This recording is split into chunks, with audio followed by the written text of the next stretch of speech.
the process and focusing, in particularly in this conference, on manufacturing. We all succeed by succeeding as an entity that promotes commerce. And you'll see that in the course of the year in our focus on all of the issues we're bringing forward related to both infrastructure, tourism, related to manufacturing, informational. We are looking to maintain Connecticut's edge and build upon it. And so I want to thank you all for that. And I'll turn it over to my co-chair. Thank you, Representative Meskers, and good morning and welcome to all of our colleagues, members of the Commerce Committee, and also members of the General Assembly. Thanks for being here. We all recognize the importance of the manufacturing sector in the economy of the state of Connecticut. And that's been the work of this manufacturing caucus. And I just a little bit of history. It was from this group, the manufacturing caucus, that we came to promote the position of the CMO, the Chief Manufacturing Officer, who has led this state, that position and those individuals in a very important way through COVID and now through post-COVID. And we have with us today the new CMO, Kirti Patel, and we'll hear from him first up.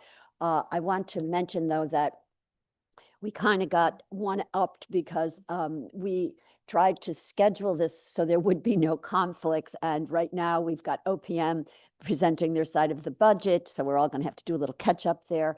And the House is going in at 12 o'clock. So I mentioned that only so that we can move quickly, because our most important agenda item today is to hear from the manufacturing sector. We want to understand your pain points and work together with you to try to elevate this sector.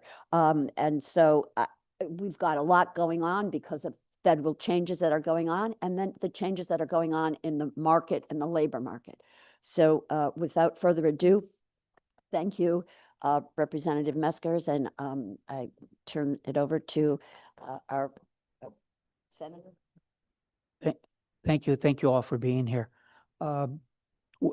We'll just get right to it basically here. I just want to thank you, though, to begin with, that it's your group, the manufacturing sector, your participation here going back a decade at least.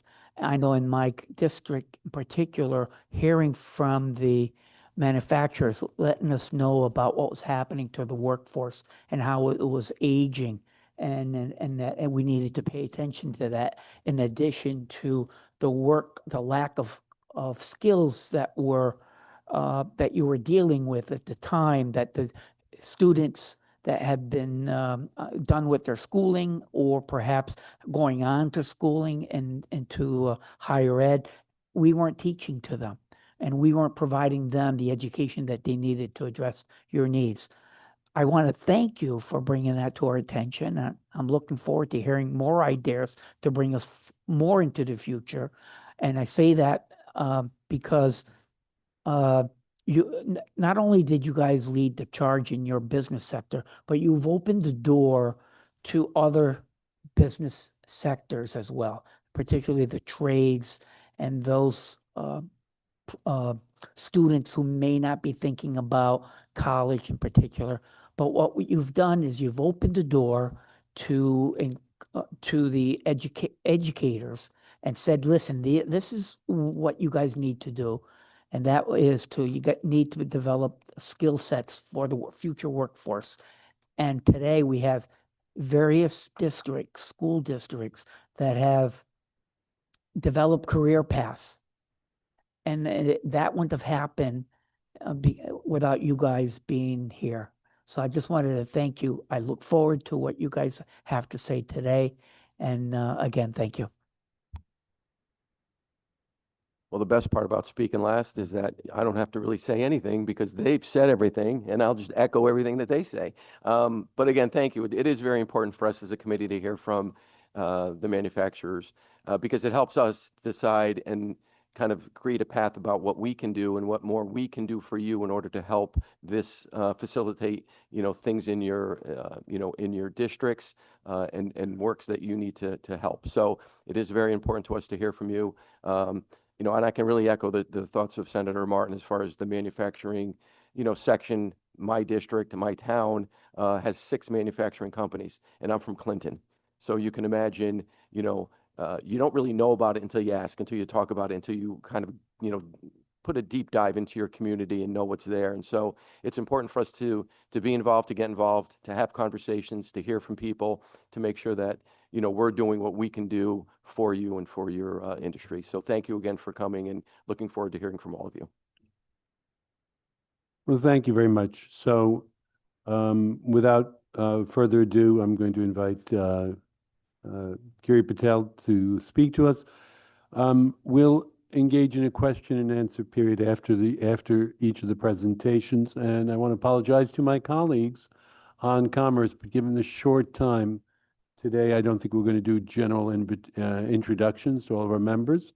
But I want to thank you in your hard-pressed week in this, I guess, I would have said yesterday, 62-day, but 61-day marathon that we've got through the session. Thank you for making time and for participating in this, what I think is very important.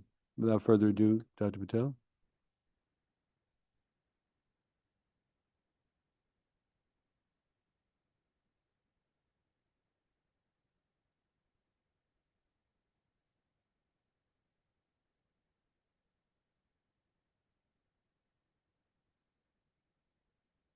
You have to hit a button for the mic. A rookie learning moment. Okay. So again, thank you. Good morning. Thank you for having me here. And it's a privilege to present to you today. First slide. So as you all are aware and had the foresight to create this CMO position, as well as the DECD's Office of Manufacturing, you're aware that we're focused on driving growth and innovation and facilitating competitiveness across the manufacturing sector. We go about doing this with creating and facilitating strategies, coordinating with our nimble as well as energetic stakeholders across the state, whether that be in workforce, educational partners, regional partners, MEPs, as well as institutions of higher learning. We focus on business competitiveness, retention, expansion, workforce development, which is a challenge, as well as ensuring that we continue to facilitate innovation, R&D, and technology adoption across our sectors. One of our core focus areas, of course, is small and medium-sized businesses, and also focusing on ensuring that we are aligned with federal and regional grants and initiatives that come about, and ensuring that our state grants are aligned with matching funds and so on and so forth. And of course, as you mentioned, the legislative body had the foresight a long time ago to create the Manufacturing Innovation Fund, instrumental in maintaining our competitiveness. So we, at the Office of Manufacturing, administer that Manufacturing Innovation Fund. Next slide. Since this is my first time presenting to you all, thought I'd spend a minute or two talking about myself. As I've mentioned, it's truly a privilege to be given the opportunity to serve in this role for the state of Connecticut. I was appointed by Governor Lamont in September 2025, 4 months ago, approximately. And what I bring to the role is decades of global experience in manufacturing, product development, and business leadership. I've led companies through complex transformation, product launches, multiple product launches and innovation, as well as facilities expansion and investments across many sectors, high-tech and advanced sectors, including semiconductors, life sciences, healthcare imaging, medical devices. Most recently, I was president and board director of Eppendorf Manufacturing Corp., which is a German subsidiary of Eppendorf SE based out of Hamburg, and I ran their North America operations. Prior to that, I was running Siemens's preclinical molecular imaging technology business out of Knoxville, Tennessee. And I came to Siemens Healthcare, having been acquired, the company that I co-founded along with others, Sensient, focused on medical device ultrasound and imaging to enable real-time volumetric ultrasound imaging. So Siemens acquired us, and we were based out of San Leandro, California. And I started my career at Intel in the semiconductor industry. And while I was working at Intel, I had the opportunity to work in Wilton, Connecticut, helping them develop the deep UV lithography technology that is present-day ASML. My education is chemical engineering as well as electrical engineering coupled with an MBA. Next slide. Coming back to the Manufacturing Innovation Fund, the Manufacturing Innovation Fund continues to have impact across the state. In 2025 specifically, it supported 798 small and medium-sized manufacturers in their path towards adopting advanced manufacturing equipment, automation, digital tools, and workforce training.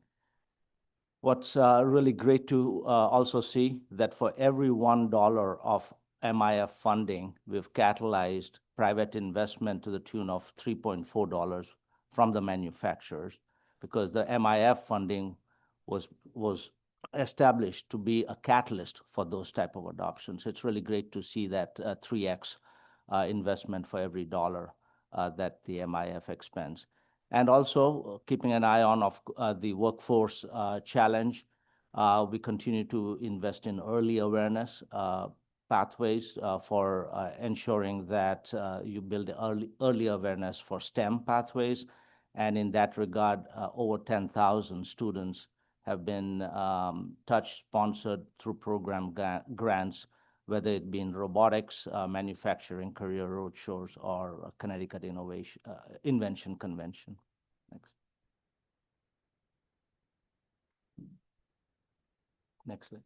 Yeah. Okay. Right. So if you look at the data that was just published for Q3 2025, really great to see that Connecticut continues to increase its GDP 5.6%. As stated in the BEA report, manufacturing was one of the leading sectors that contributed to that growth. To be specific, about 152,900 jobs in manufacturing. If you look at durable goods, it's 120,900. Won't be going through all the details. Those are there. Non-durables is 31,900 jobs. Within that, chemical manufacturing, 7,300. So a slight decline in the construction-related jobs in the non-durable sector, non-durable goods. Manufacturing GDP contributes 11.25% to the state's GDP at $42.9 billion, of which durable goods manufacturing at $33.5 billion, non-durable goods at $9.43 billion. Looking ahead in 2026, tight labor markets continue. That said, in my 4 months, what I'm enthused about is how manufacturers are working along with the ecosystem, whether it be high schools, technical schools, regional partners, to create focused pathways and training pipelines. And so I am confident that with that approach, we will continue to build the pipeline that's needed to continue to close that workforce challenge that we have. RSPs have established multi-week programs, apprenticeship credentials to build a skilled talent pipeline. Also, what is really good to see is improvement in productivity and quality mindset. This is very important in the context of closing that workforce gap. Part of that workforce gap can be reduced, not only through jobs, but also through productivity improvement. Productivity improvement comes from investments in automation that the MIF fund catalyzes, and also the advanced technologies.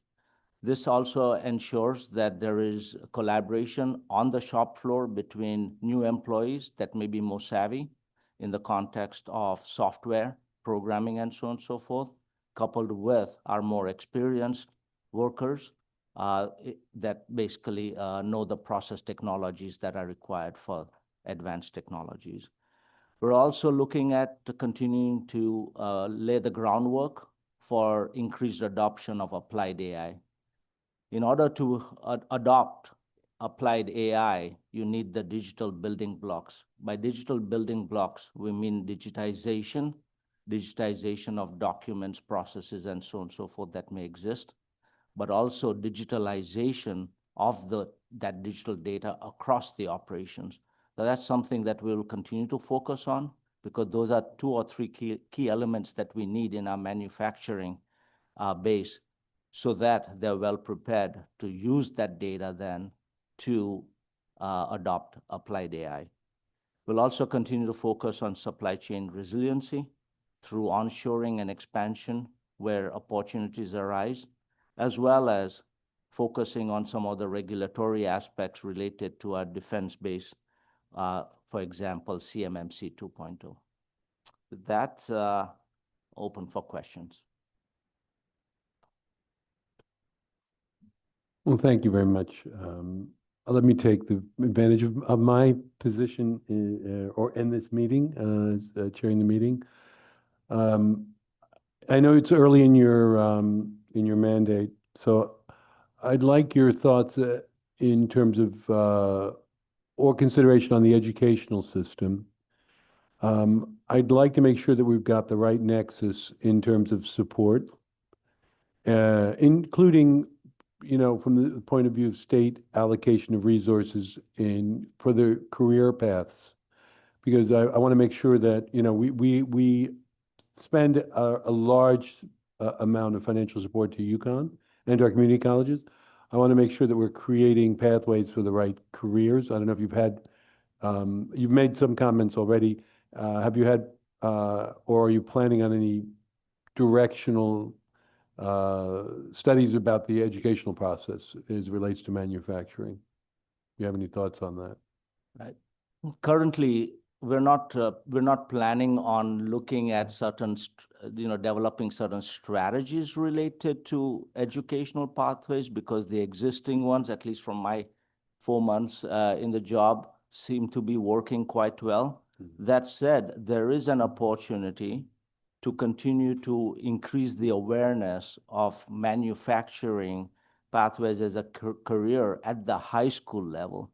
When you look at the CBI data that was published, I think in October, you see that of the jobs that our manufacturers require, around 30% or 35% of them require high school graduation, right? So I think if we are to close that workforce gap, if we can continue to build that awareness within the high school system, public high school systems, as well as technical high school systems, then I do believe that we have an opportunity there to close that gap sooner rather than later.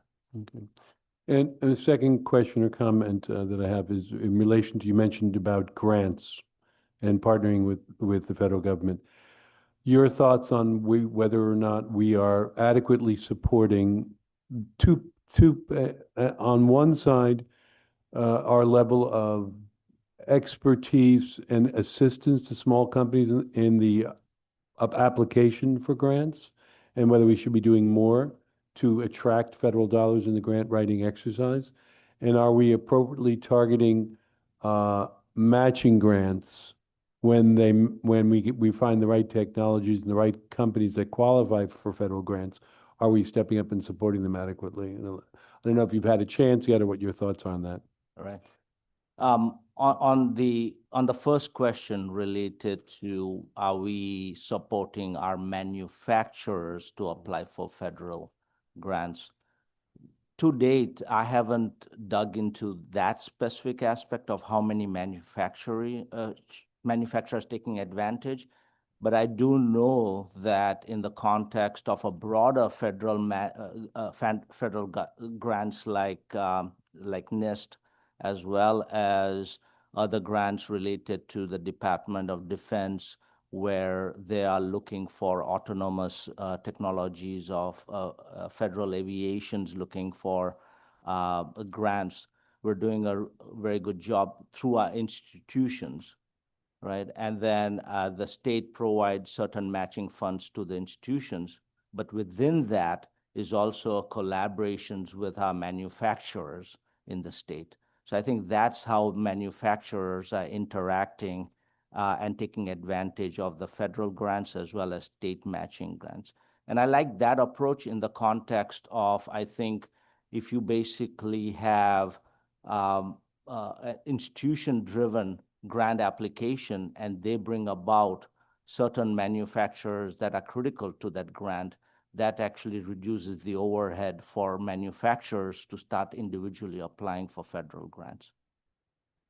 Yeah, that basically, I guess that in this strategy, that was my concern. One, that how atomized the grant writing process is and what level of intervention or involvement both your office and the state should be in providing, helping in the platforms for grant writing.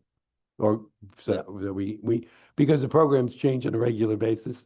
Yeah. And I'm worried that the smaller manufacturers may not be up to speed on the grants that are available. And that, so you're suggesting right now, you're relatively comfortable that through the university systems that they're stepping up to apply for those grants, you think?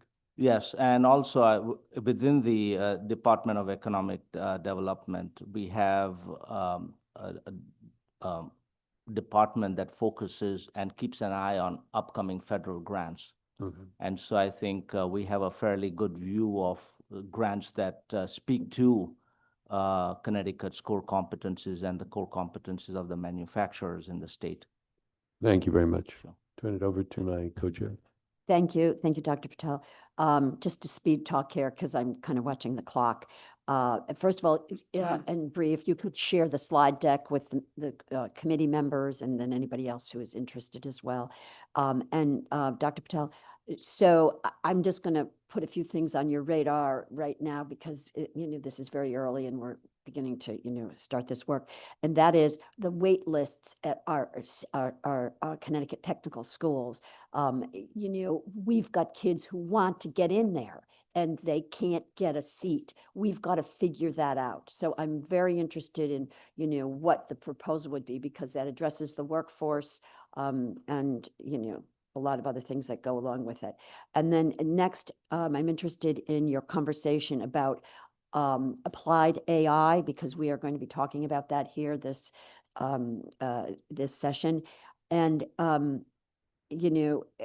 so I'd like to work more closely with you about that, specifically on the adoption side, because I think we all recognize that the big guys, they're able to deal with this. Yep. It is the small and medium-sized companies that need to get in this game very quick if Connecticut is going to maintain its reputation for being a place of skilled workforce. So I'd like to, going forward, work with you on that. I'm going to just leave it at that. And I think to reference Representative Mesker's conversation, specifically, we want to understand that we in Connecticut are getting our share of SBIR and STTR specifically. And I know in the past, we do informational tables and we attend, the EB operations, everything like that. But the anecdotal information that we get back is, there are this whole universe of manufacturers who would like to get involved, play in this area, and they're overwhelmed. So I leave that with you. And thank you, Mr. Chair, so we can move on. Thank you. Any other questions from the meeting? Okay. Sorry, Representative Yanukovych. Thank you, Mr. Chair. So I just wanted to follow up on and kind of get your opinion on the education portion of, I like the fact of going to the high schools and getting involved with them, but I think it's also important to get even lower, to get to the elementary school, where we have a vibrant technical school system here in the state of Connecticut. And we have a lot of high schools that can, produce those kind of workers that we need. So, maybe just the food for thought of, getting into an elementary school program where these kids can learn some of the trades that they need to learn so that they make a decision when they're going into high school. We tend to talk a lot about high schoolers and whether or not they're going to go to college and where they want to go to college. But I think it's just as important in our state maybe to go into the elementary schools where they can make that decision to decide whether they want to go to a public high school, they want to go to a trade school. Because if a child knows that maybe where their path may be, but is not certain, I think that move to maybe to a technical school will help them decide whether they want to, go right into a trade or they want to go into, to college, and they can still make that decision while utilizing our technical school system. Sure. Thank you. I think just one comment there. FIRST Robotics and the robotics programs we fund go to the middle school level as well. But that's just one of them. But I hear you, what you're saying. Thank you. Thank you. Sorry about that. Representative Centinela. Thank you. I was wondering if you could talk a bit about as applied AI continues to grow, Yep. the inevitable impact that that's going to have on the job market as we talk about the growth of that and the impact in trying to plan on the education side.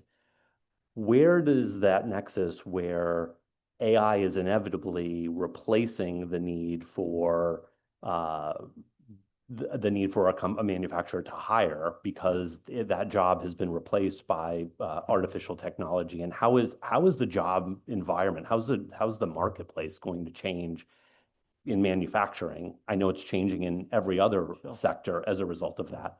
Yeah. I just would like to talk about manufacturing and where you see AI ultimately changing the dynamic, and how much of the job market do you see being impacted by AI technology? So a couple of points there, right? Which is that when you look at our challenge, we're in an envious situation where we have high growth in the industries that we excel at, right? And when you look at the workforce shortage, that is one of our challenges. I don't believe that the workforce shortage is going to be fulfilled just by a headcount or jobs per se. It's a mix of different things, right? So you've got jobs that will be filled by people. There will be a certain amount of technology adoption, automation, not AI, but automation that will fill that gap because of productivity improvement. And also then applied AI. If you look at the roadmap for applied AI, as I earlier mentioned, we need to first focus on the digital blocks, right? So creating digital data for the processes, for the documentation we have. Once we have that in every single section of a manufacturing company, you got to link all that. That's called digitalization of the operation. Once you have that level of rich data set, that's when you start applying applied AI so that you bring in productivity or how you do things faster, right? So that's the roadmap for applied AI. I believe that overall, it is just going to augment the workforce. It's not going to replace our workers. Yes, will they have to learn and be agile in learning some of these new technologies? Yes. And there are good strategies around that many of our current companies are adopting. I mentioned earlier in quick passing, but many examples when I visited CNC manufacturers, smaller, right? Employees of 20 people. What they're doing is they're hiring young folks who are used to playing video games, who are extremely comfortable with programming, interfacing. When they see a high-end CNC machine, they don't see the machine, they see the programming interface. That's what excites them. They're being coupled with more experienced workers who know the process technology. That's a perfect combination of how, the more experienced workers are learning from the younger workers, while the younger workers are learning about the process technology. That's how I think applied AI and as well as automation is going to develop into our manufacturing sector. And if you look at the job split, right, you've got, why do people come to Connecticut? There are three factors that were listed: quality of life, skilled workers, and proximity to customers. That skilled worker set is we're already established as a skilled worker set that can adopt AI. And right, so I think we're in a very good position to slowly develop these blocks so that we can continue to grow. Not really concerned about losing jobs per se in manufacturing. Thank you. I appreciate the answer. Thank you. Representative Zavitaz, Tammy? Thank you. Dr. Patel, thank you very much for coming to Windsor Locks a couple of weeks ago for Alstom. We really appreciated you being there.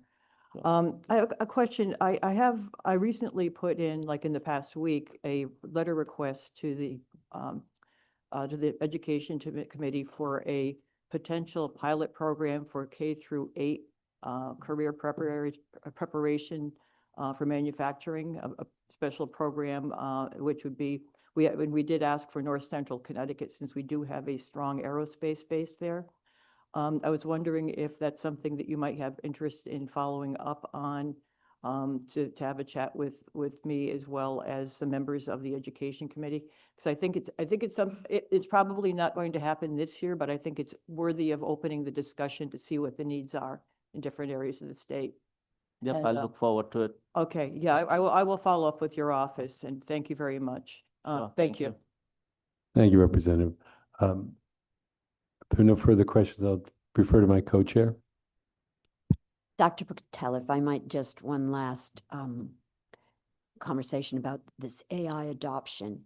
So recognizing how the landscape is moving and changing, and those parts of the manufacturing sector which are most unprepared, what would be our first step as a state to continue to put in place the infrastructure, if you will, ensuring that we keep our recognition as a skilled workforce?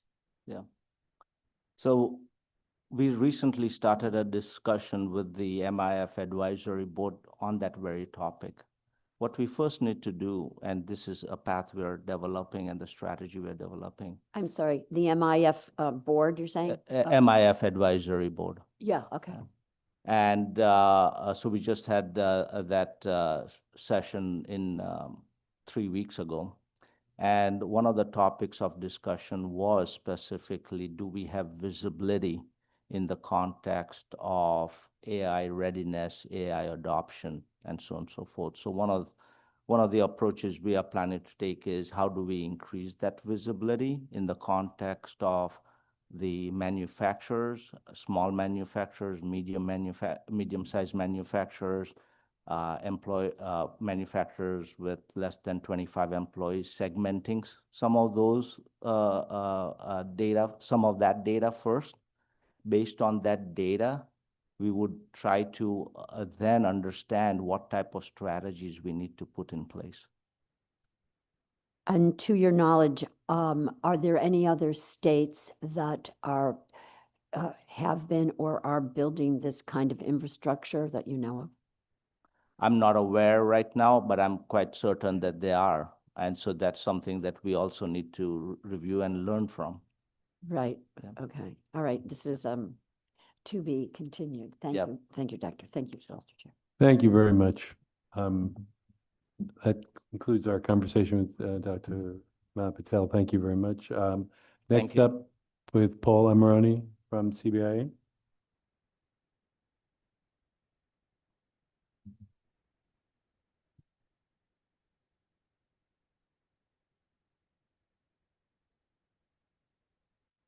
Good morning, members of the Commerce Committee and Manufacturing Caucus. Thank you for the opportunity to be here today. My name is Paul Amarone. I'm a Senior Policy Director for Job Growth and Manufacturing at the Connecticut Business and Industry Association. And I'm also here today on behalf of the Connecticut Manufacturers Collaborative, which is made up of seven different manufacturing organizations throughout Connecticut representing different sectors of manufacturing. This is a really important conversation to have. We go around the state throughout the year. Many of our members at CBIA are manufacturers. They are a key to the supply chain to some of the bigger manufacturers that support our defense industry here in Connecticut. And manufacturing overall is really a cornerstone to Connecticut's economy, contributing substantial economic output, supporting tens of thousands of jobs, and driving exports and spurring innovation across multiple sectors. Despite workforce challenges, the sector's output, earnings, and strategic role in exports and growth initiatives position it as a vital to the state's future. Just in 2024, I'm going to list off some data points that came from CBIA's 2025 manufacturing survey that goes out to our manufacturing members.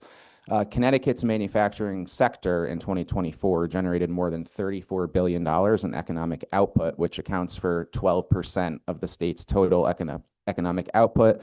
And the manufacturing sector in 2024 employed more than 150,000 people at nearly 5,000 manufacturing companies. And according to state data planning, manufacturing contributes approximately 11 to 13% of the state's GDP on average, demonstrating a disproportionately large impact relative to its share of overall employment. And ongoing planning by the Connecticut Office of Manufacturing aims to grow manufacturing's contribution to GDP by 20% by 2030. In addition, talking about wages, manufacturing historically offers above average wages, providing stable, high-quality career paths that enhance economic mobility for Connecticut residents. The average manufacturing salary in 2025 is more than $100,000. The state's manufacturing base includes advanced sectors such as aerospace, defense systems, medical devices, and precision engineering, and continued growth depends on innovation adoption, workforce upskilling, and integration of cutting-edge technologies. Which leads me to my concluding remarks on what manufacturers need to thrive and prosper here in Connecticut. And before I go into some of those policy points, we do have some CBIA member manufacturers who are here today to speak on some of those issues as well, and also some members of the Connecticut Manufacturers Collaborative to also speak on some of those issues from different sectors within the manufacturing community. One of the most important and tangible items that can be done right now is passing legislation that extends R&D tax credits to pass-through entities. This is something that CBIA and the CMC has pushed significantly for the last several years. It is a bill that has passed out of this committee unanimously, passed out of the Finance Committee last year.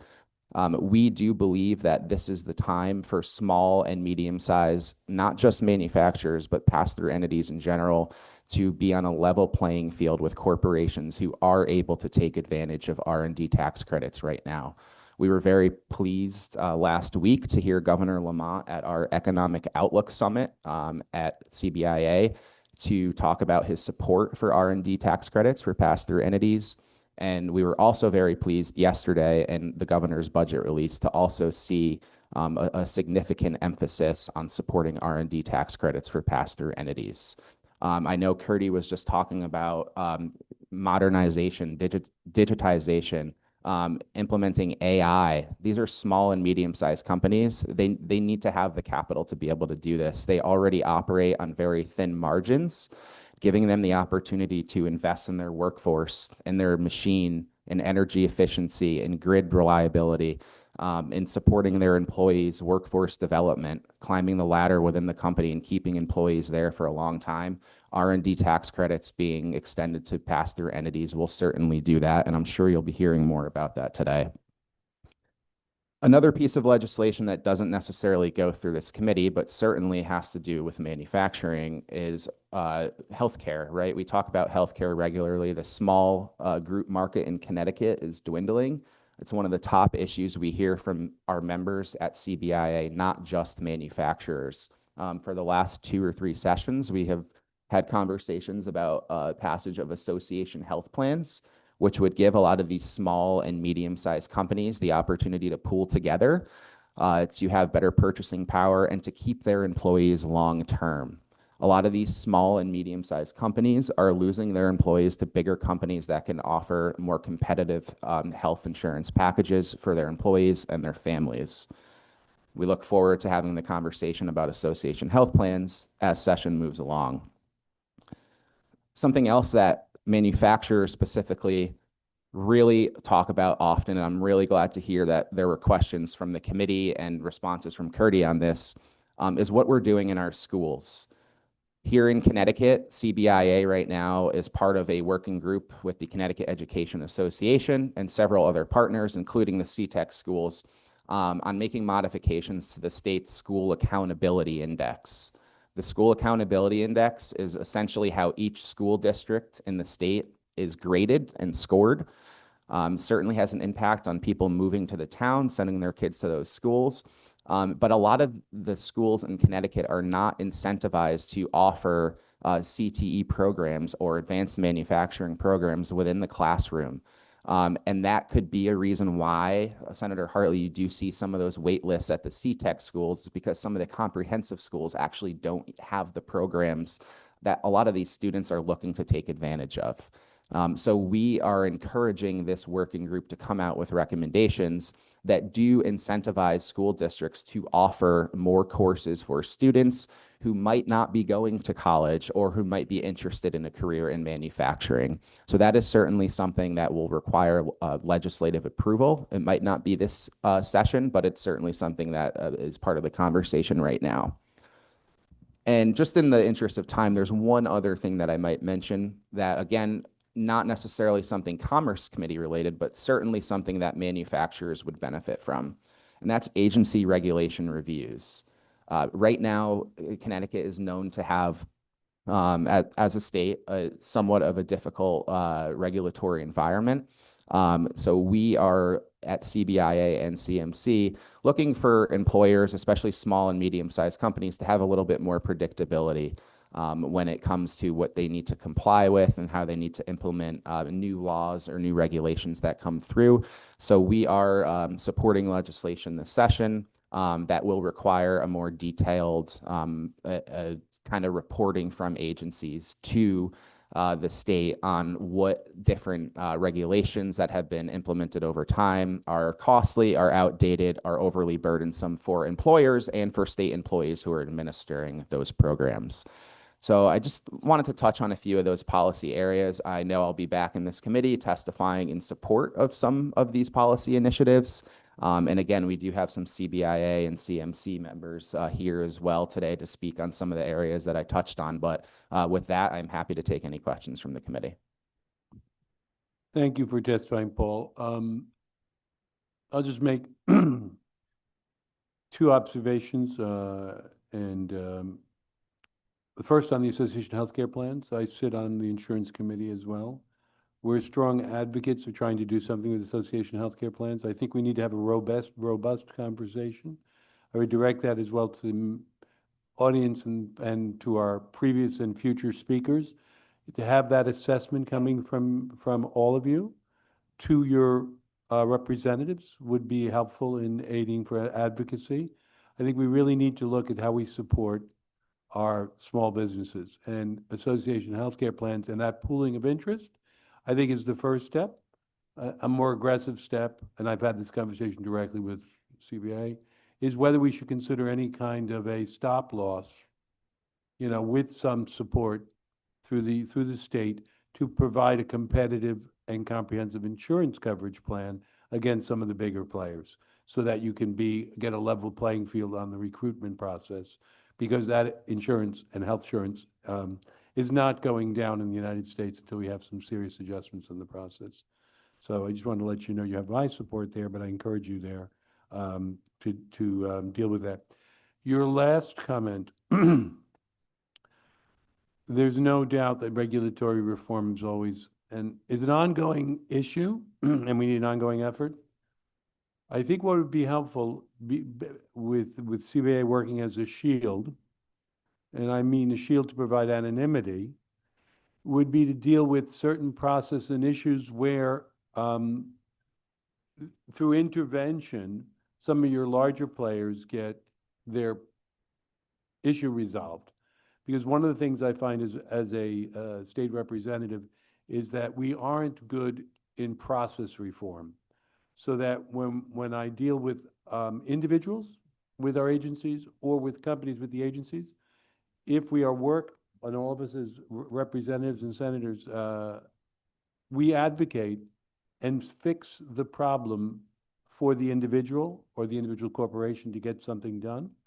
I think we need to hear about it on a more circulated basis to really reform the process, because it's not just solving the individual constituent or individual corporation's problem.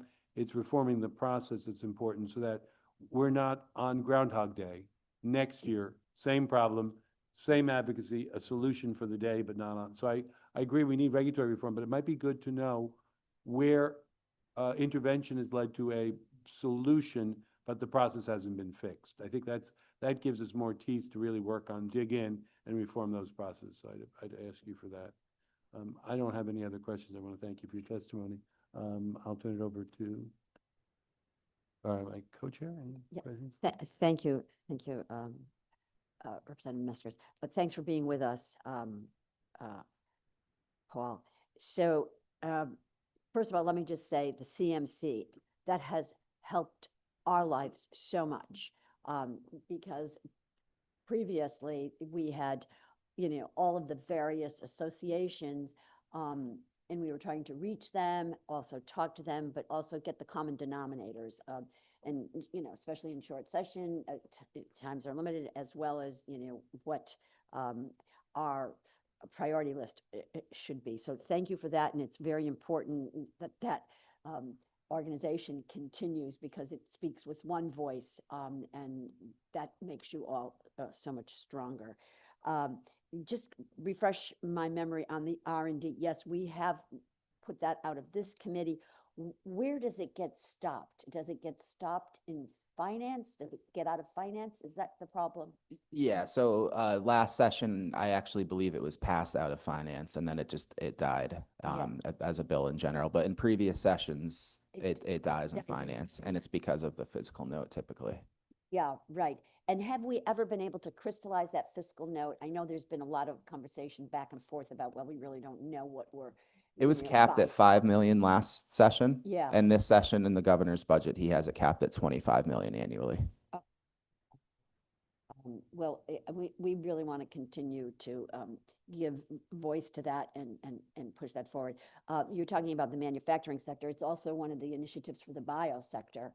And it goes across the board. So that's a priority.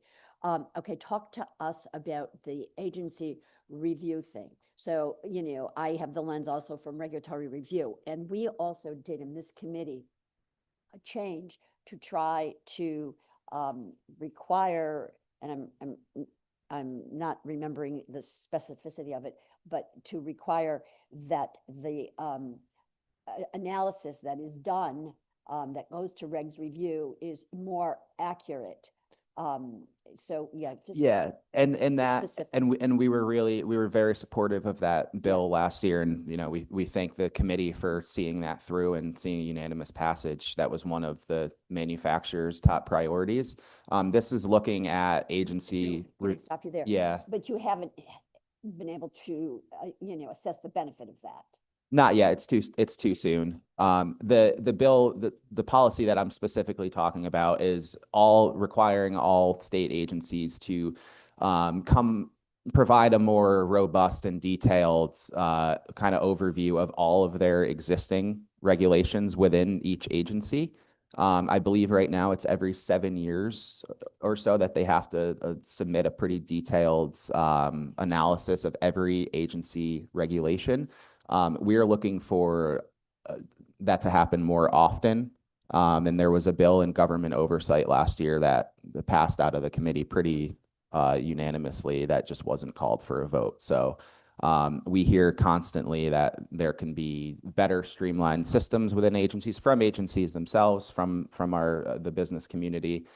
So this necessarily wouldn't take any regulations and remove them or make changes. This would simply identify the regulations that currently exist agency by agency, and then the state would determine which ones are outdated, burdensome, require just tremendous amount of labor hours for employers and their employees. So this is kind of an overarching agency regulation review, where the bill that was passed last session was specifically providing small businesses with more information on what the impact of a proposed regulation would be.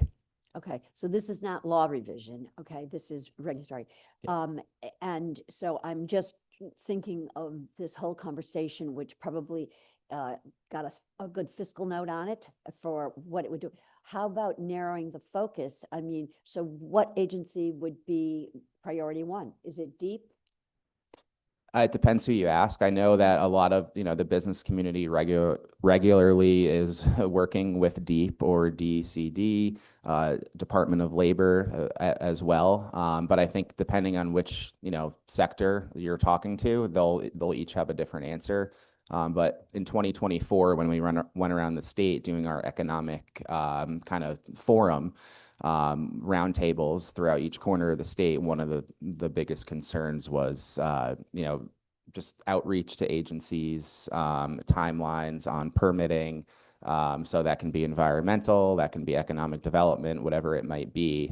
So this policy, this bill would essentially kind of look at everything under one umbrella, and find out where we can make modifications to make the state run a little bit smoother. Do you recall what the bill number was for that last year? I don't have it right now, but I'll be sure to get it over to you. To us. Okay, and then recently there was an executive order that came out which said that if an agency, delivered a permit or processed, some kind of request of that sort over X period of time, then there would be a fine. There would be some kind of, I guess, notice to the agency or something. Can you comment on that executive order? Can you say exactly what it does again? Well, it was about a month ago that the governor came out, and it was about permitting, to try to expedite permitting. If it extended over such a period of time, then there would be some kind of a penalty. Penalty on the employer or on the agency? To the state. Yeah. To support the employer. Yeah. Not familiar exactly with the details of it, but any sort of permitting that businesses or companies are applying for, obviously we want those to get approved as quickly as possible. I know that there was legislation that would basically, if something wasn't approved by the state by a certain number of days or however long it was, if you went outside of that timeline, then it was automatically approved. I'm not sure if that's the same thing you're talking about, but I know that we were supportive of that. Yeah, okay. All right, well, that would be helpful just to, zero in on the regulatory piece and perhaps maybe have a hit list realistically to ask every agency to do that. That is probably a long shot. But if there is, DECD or, DEEP comes to the top of that list, I think that's where you ought to start. Okay, appreciate it very much. Thank you. Thank you, Paul. Thank Do we you. have any other questions from the committee? Well, thank you, Paul. Thank you. For your testimony. Next up, we have Beatriz Gutierrez, President of Constep. Beatriz, I don't want to hijack your speech, but I'm hoping you'll, in the prior year, we had a conversation about the certification of medium and small-sized manufacturers who were suppliers to the defense industry. Yep. And I take advantage of having Dr. Patel here as well. I've got members of the family in the military industry, and I know that the security and process has changed, and the application and certification for smaller suppliers is stepping up So I'm hoping you'll speak to that as well, because Yeah. that's a big concern for me. But go ahead with your remarks. Thank you. Absolutely. And thank you very much for that intro into the conversation. So good morning. My name is Beatriz Gutierrez. I'm the president and CEO of ComStat, Connecticut's MEP. So first of all, thank you to both the committee and the Manufacturing Caucus for inviting us to speak today. And thank you for the support that the state has provided, both from the legislator area and the executive to ComStat and their manufacturers that we serve. As your MEP, we participate in a federal program called the NIST MEP program, which provides funding to facilitate work in different areas for small and medium manufacturing. And that program requires a match that has been historically provided for the state by the state. We just got renewed for the next 5 years, so thank you so much for your support in this particular program. Very, very critical that I speak about that in particular right now, because as you know, our manufacturers are under undue stress and a lot of confusion with the operation at a federal level, and that is translating to a lot of complexity for them. So let me give you an example. So to your point, Representative Messner. Yesterday, we spent some time with our delegation, our Connecticut delegation in our offices, doing the same I'm doing today, updating them on the concerns of our manufacturers. And we had both senators' offices in our office. And one of the things that they said, you know, when I was talking about priorities for manufacturing, they told me the story that when they came this year to work, they were thinking about tariffs and taxes and R&D tax credits. And that was what they thought the work was gonna be. And they had spent answering phone calls from manufacturers that are extremely concerned about EPA and the role of EPA and how do I respond to an EPA concern, for example. And how do I respond to a CMCC, the cybersecurity concern? And I don't have the money to be certified. So if we just take a walk to memory lane here, for the last 5 years, our manufacturers went to COVID. They went to the Great Resignation. They now went to an environment where tariffs are not clear. They waited, particularly in defense, for delays on the regulations for 5 years. So every year is like, get ready. They went and hired people, got IT people, got all the cybersecurity ready, and then the regulations wouldn't drop. Well, now they're here. It's February of 2026, and we do have the CMCC, which for background is the cybersecurity compliance under the NIST standard, ready to go. And Connecticut in particular, and while we serve all manufacturers, I do want to highlight the defense area today a little bit, because our manufacturers in Connecticut, there's 1,200 defense manufacturers in Connecticut, companies of all sizes that serve that area. As we know, Connecticut is at the lead of shipbuilding and aerospace manufacturing, and we have 3 large OEMs in the state that provide that. That type of work in the state provides 8% of our GDP. So just think about the scale of that. For a small of 3.5 million people, this is significant. And with that, we did a study with your support 2 years ago. Ernst & Young did a study where it said that 23% of our companies, less than that, feel they're ready to really tackle certification in defense. So to give you a sense of scale, defense contracts in Connecticut are $26 billion. So if you only have 23% of the companies ready to go, that's a big problem. And it's a big problem that at the scale of each manufacturer that we speak to, and a lot of our manufacturers are small and private, they can have 20 employees, for example. It can cost $100,000 just to start certifying. And then after that, you have to go and keep the certifications up. So when we're thinking about scale and how are we gonna tackle this problem together, we are ready as the MEP, the Manufacturing Extension Partnership, with the federal funding that we got approved for 5 years, but secure for 2. And that's another thing I wanted to bring to your attention. The federal program that has been a highlight of helping small manufacturing has been in question for the last year. For the last year, we spent our time first trying to figure out if the program was going to continue, then trying to understand what are the priorities of the program, and then trying to align with what this administration, federal administration, considers a priority, which quite aligns with what the state considers a priority, because it makes sense. We got to be ready for quantum. You know, quantum is the way to get us there. AI readiness is the way to get us there. But there's a piece that is missing in that conversation. If you're not able to secure the data that you're collecting from all these clients, from all your drawings, from all your building blocks, we will have a big, big risk to our defense supply chain. So while CompStat works very closely with the Manufacturing Innovation Fund, and I thank Dr. Patel for his remarks, we work very closely to Connecticut Center for Advanced Technology, which will follow me in my remarks.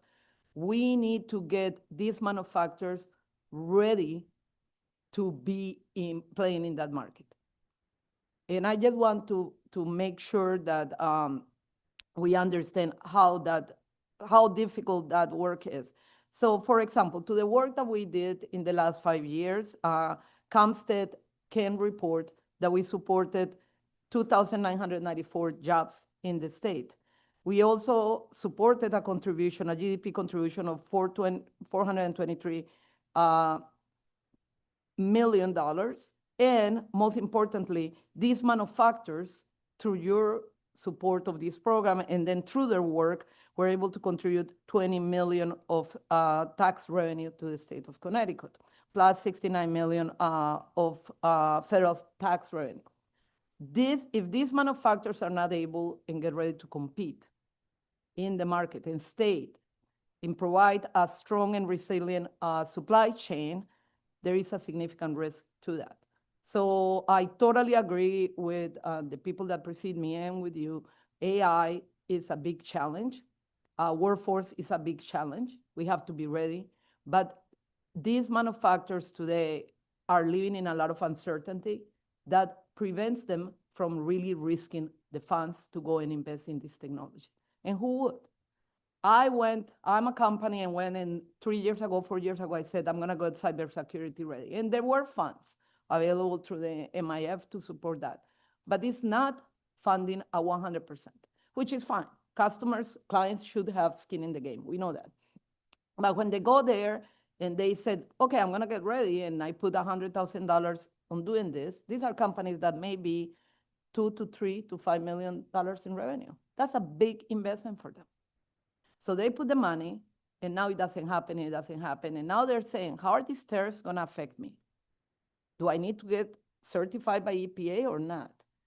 The waits are going in EPA, for example, I hear from weeks to months. So they are dealing with so much uncertainty that they cannot risk those funds to do this.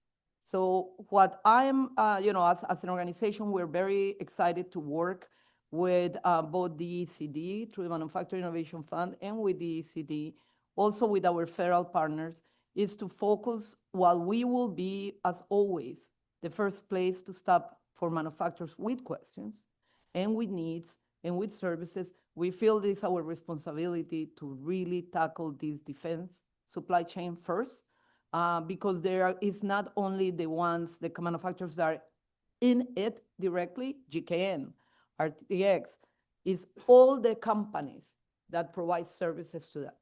And how do they provide services to, in the other community, in the manufacturing community?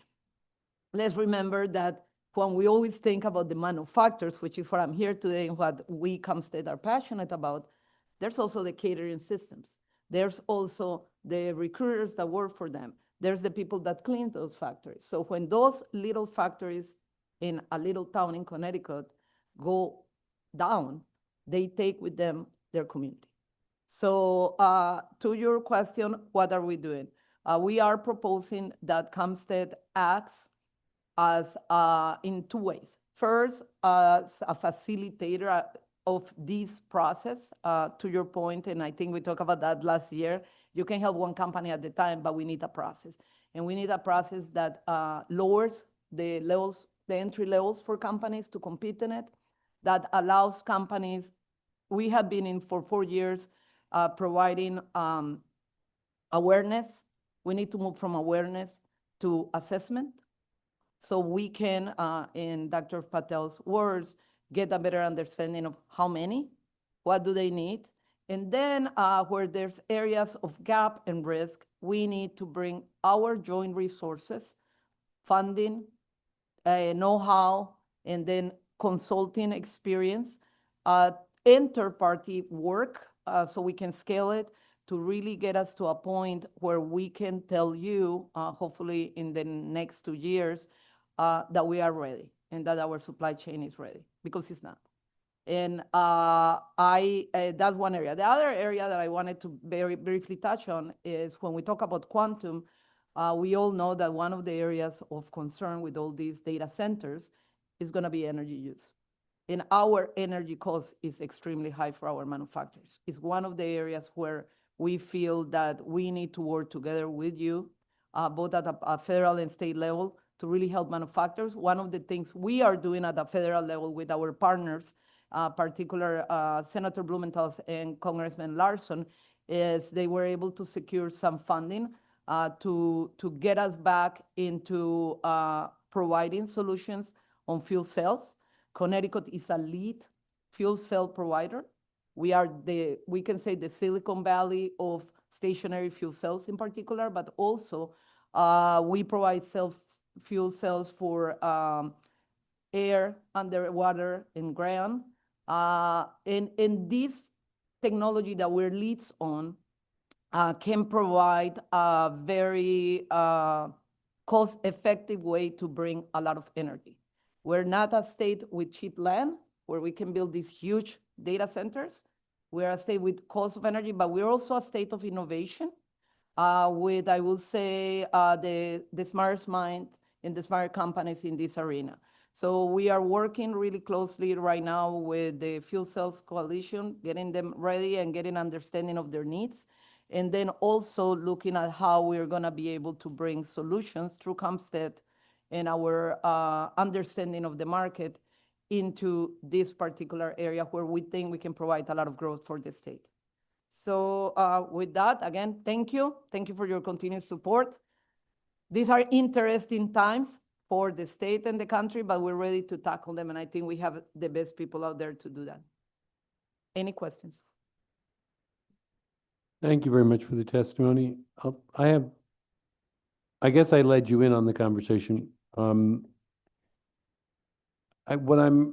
guess what I want to ask is, concretely, what are the steps we need to take as a legislature to help you get these small and medium-sized defense manufacturers certified?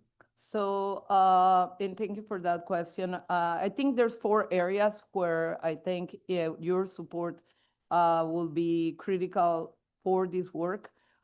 First of all, we need to be able to extend more services to more manufacturers at different areas in the supply chain, particularly not only assess where the gaps are, but where there's areas where you have critical products in the supply chain that are not being, that are not being served by someone else. We need to do that. So we need your support, hopefully, in guaranteeing that both the funding, the direct funding to companies, but also the funding to the consulting they need is stabilized for at least a reasonable time. And let me give you an example. The last year, CompStat and all these partners at the federal level, but I'm going to speak about Connecticut, we were able to still provide our service, and there are a lot of uncertainty federally because of your support. Because I knew and we know that you are helpful and are willing to support us. So we need to continue to get that thinking so we can focus on this work on our end, but also we do need to be able to support manufacturers at I would say at a higher value. And the reason for that is $100,000 for a manufacturer that is not sure if they're going to be 100,000 a year that they're not sure they're going to be certified is a big, big job. So the first thing we are willing and able to provide to you is we will continue, and our first priority is to measure and to collect data. And we have, I will say, one of the best databases. We have worked on that for 3 years, one of the best databases in the state to really measure and prioritize our efforts together. But first, I would say is about securing the services and securing the funding directly to companies so they can begin moving forward. The second part that we're looking forward to work with you is to accelerate workforce development. There's not enough people in the state ready to go. Our manufacturers had experience bringing people in that say, hey, we're going to certify you, and they're not valid partners. So one area where Beatrice, if I Yes. could interrupt, you're suggesting, is that in the area of cybersecurity? right. Okay. That's the Sorry area about I'm that. talking about. No, please. So the other area where we feel that we want to work is we want to work both as a better, we have the experience. We have worked really hard on developing the experience both at a national level as the MEP, part of our mission, but also at a local level. So we are suggesting that we can take a bigger role on helping identify that the third parties that are going to come into this type of work know and are ready to help these manufacturers. Because I hear stories every day about manufacturers that invested on this. Someone said, hey, I'm going to get you certified. They came, and then they realized that the work they got was not what they paid for, particularly in defense. So this, we need a good housekeeping seal. And we are, with your support, looking to be able to provide our expertise on behalf of our manufacturers. Beyond that, we are partnering right now with CCSU, but we welcome partnering with other universities to really educate their students into this area. Cybersecurity is a very interesting area, and defense, understanding the defense standard for our state is critical. We just started the work with CCSU, and thank you for your suggestion last year. Representative Messner, when I met with you last year in your office, I walk out of there saying, oh, having a center at a school that actually identifies what do you need to do to get CMCC compliant and how do I get the students to do it? And we're doing that today. Thank you. So we're starting with CCSU. They're our partner. We had an existing agreement to cooperate, but President Toro and I both agree that is one of our best and more immediate partners, because our Connecticut colleges are in the business of educating the workforce of tomorrow. And so we are working with CCSU, but we welcome working with the community center, community colleges, or with the other universities. It's a matter of capacity and trying to get it started. Then the next part of that is to really strengthen our federal, our cybersecurity and federal contract readiness. In that, we welcome working with you on working with our OEMs, because that's where it comes from, correct? The OEMs get the contract and the contract flows down. So we need, and we will continue to work with DECD and others to facilitate those conversations with the OEMs, to read particularly in aerospace and shipbuilding, the two larger ones, because part of why our supply chain cannot afford to get ready is because they're not getting the push from their main client to do it until they get the push to do it. And that's the catch-22. Do I get ready? Okay, I'm ready, but I don't get the contract. And now what we're hearing also is that all these reopening shutdown in the federal end has delayed the funding coming down the supply chain. So I am supposed to get ready for something I don't have. So any work that we can do together to really work with our OEMs, so they work as partners with us on trying to get this done would be very helpful. And I think with the type of employment they have in the state and the type of access to our talent, that is a priority. And the last thing that I just want to say is we want to be your partners in educating all of us on the needs of our manufacturers. We see them every day. We visit them every day. We know where they are, and we hear their pain. Because at the end of the day, Connecticut has the gift of having these private companies where they look at their employees and they look at families. And we have a very, very strong history of manufacturing at a private level that we want to make sure not only remains in the state, but continues to create community in the state. So with that, our job as ComStat is to provide you data, provide you information, and then identify the areas of priority where you can help us and continue to actively work with our partners in the executive branch to leverage federal funding and to leverage federal partners. There is a lot of funding in defense. It's kind of, at the federal level, it's kind of a little challenging to figure out where it's going right now, but we will continue to keep our pulse, working with the delegation and trying to make sure we can stabilize our work so we, in result, can help our customers and our manufacturers in the state feel that there is some stability. Uncertainty is the enemy of business, and we are in a very, very uncertain environment. Did I answer your question? Yes, thank you. I believe Representative Zawitowski is, I'm going to skip to her without ado because I know she has to go somewhere else after this. Yes, thank you, Mr. Chair. Thank you for coming today. I actually met with Allison Carey Lynch a couple of weeks ago. She's in There the you are. board. Anyway, it was very, very productive. We spoke at length, and what I was really, number one, she's a board member and also a manufacturer, Correct. and you need to send her around to talk to legislators because She is number one on that. And thank you. absolutely. Well, she has the direct experience with your programs. I wanted to mention your certification programs. That is so hugely important for some of our, I mean, we have large aerospace in the area, but we also have a lot of suppliers. Yes. And some of these are very small and really rely on these programs. If they had to pay full cost for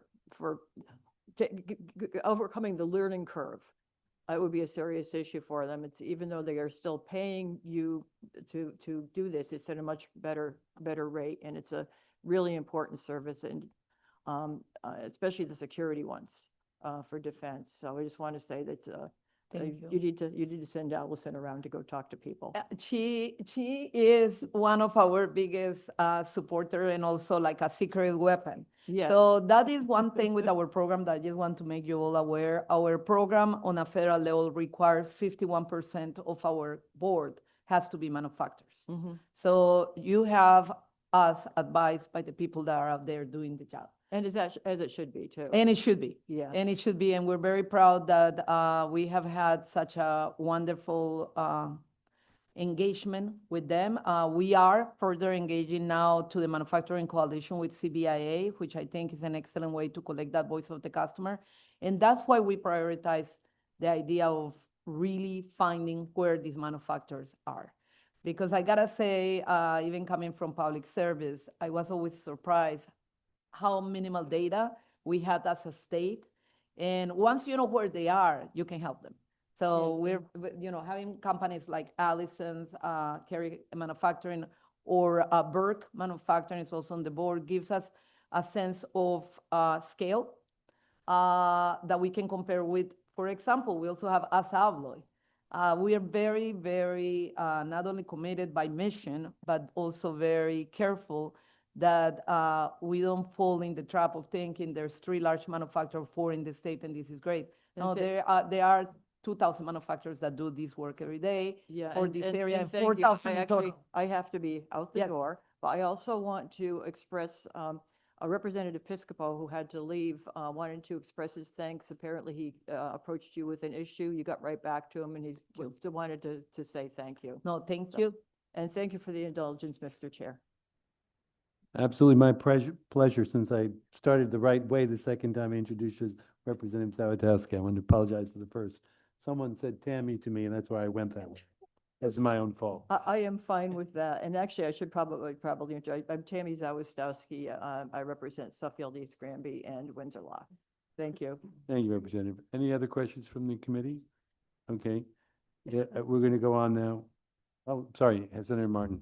Thank you, Mr. Chair. Just a few Please. clarification questions. You mentioned that there are 400 state defense manufacturers in the state of Connecticut. No, there's 1,200, 1,200, yes, and about 23% of are ready. are ready and certified. At least they identify as ready for cyber. That was 2 years ago, 2023, by a study that Ernest & Young did for us. And how many of those had you helped in getting certification? So on certification, we have, and I have to give you the precise number, but around, we work maybe with around 60 to 100 a year. That doesn't mean they get to certification. They get to first, there's several levels of certification. So we do assessment, then they go to the next level and so forth. So it depends on their readiness to engage in this process, which is not an easy one. And if I understand you correctly, there is 77% of those, the entire manufacturing sector in the defense industry, that is, that are not certified, but you're really looking to help them. And we're looking, that is our target. And one of the things we've been working together with the Department of Economic Development through MIF, and our concern is how do we scale it up, correct? Because when we're talking about investment, we have invested both directly on people that can do the work, plus we have a network of third parties, but we have to make sure we can serve the market. So, and what is your timeline for that? We're working on that as part of we actually move our strategy to focus on defense. So our next 3 years is very focused on that. And that's what I said, we need your support, not necessarily only for CompStat, but for the manufacturers. A lot of them don't enter into it because they can afford it. So out of that 77% that are not certified, Or they identify as not ready. so at 77% that are not certified, Correct. and you have a 3-year goal, how much percentage are you going to be able to get? We think we can do 20% as we are today of that number. Of the 77%. So within 3 to 4 years, most of the manufacturers will be certified. Yep. And how much money are we talking about for you to do that? We have talked about to really get all the work, and not necessarily to CompStat, but in the state, we're talking minimum $60 million. Well, that's to get at the 100,000 mark times Yep. the number.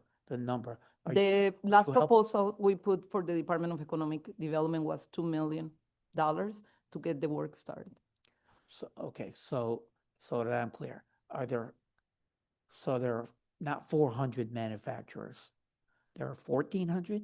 There's 1,200. 1,200. And we assume there's going to be some, to be honest, we assume that there's going to be a lot of consolidation in the industry because And- some people cannot do it. So they will be bought and they will Yeah. consolidate with people that can do it. Are you assisting them with the cost of the certification? No, what we do is we provide the services, but there is funding through the Manufacturing Innovation Fund to get them there.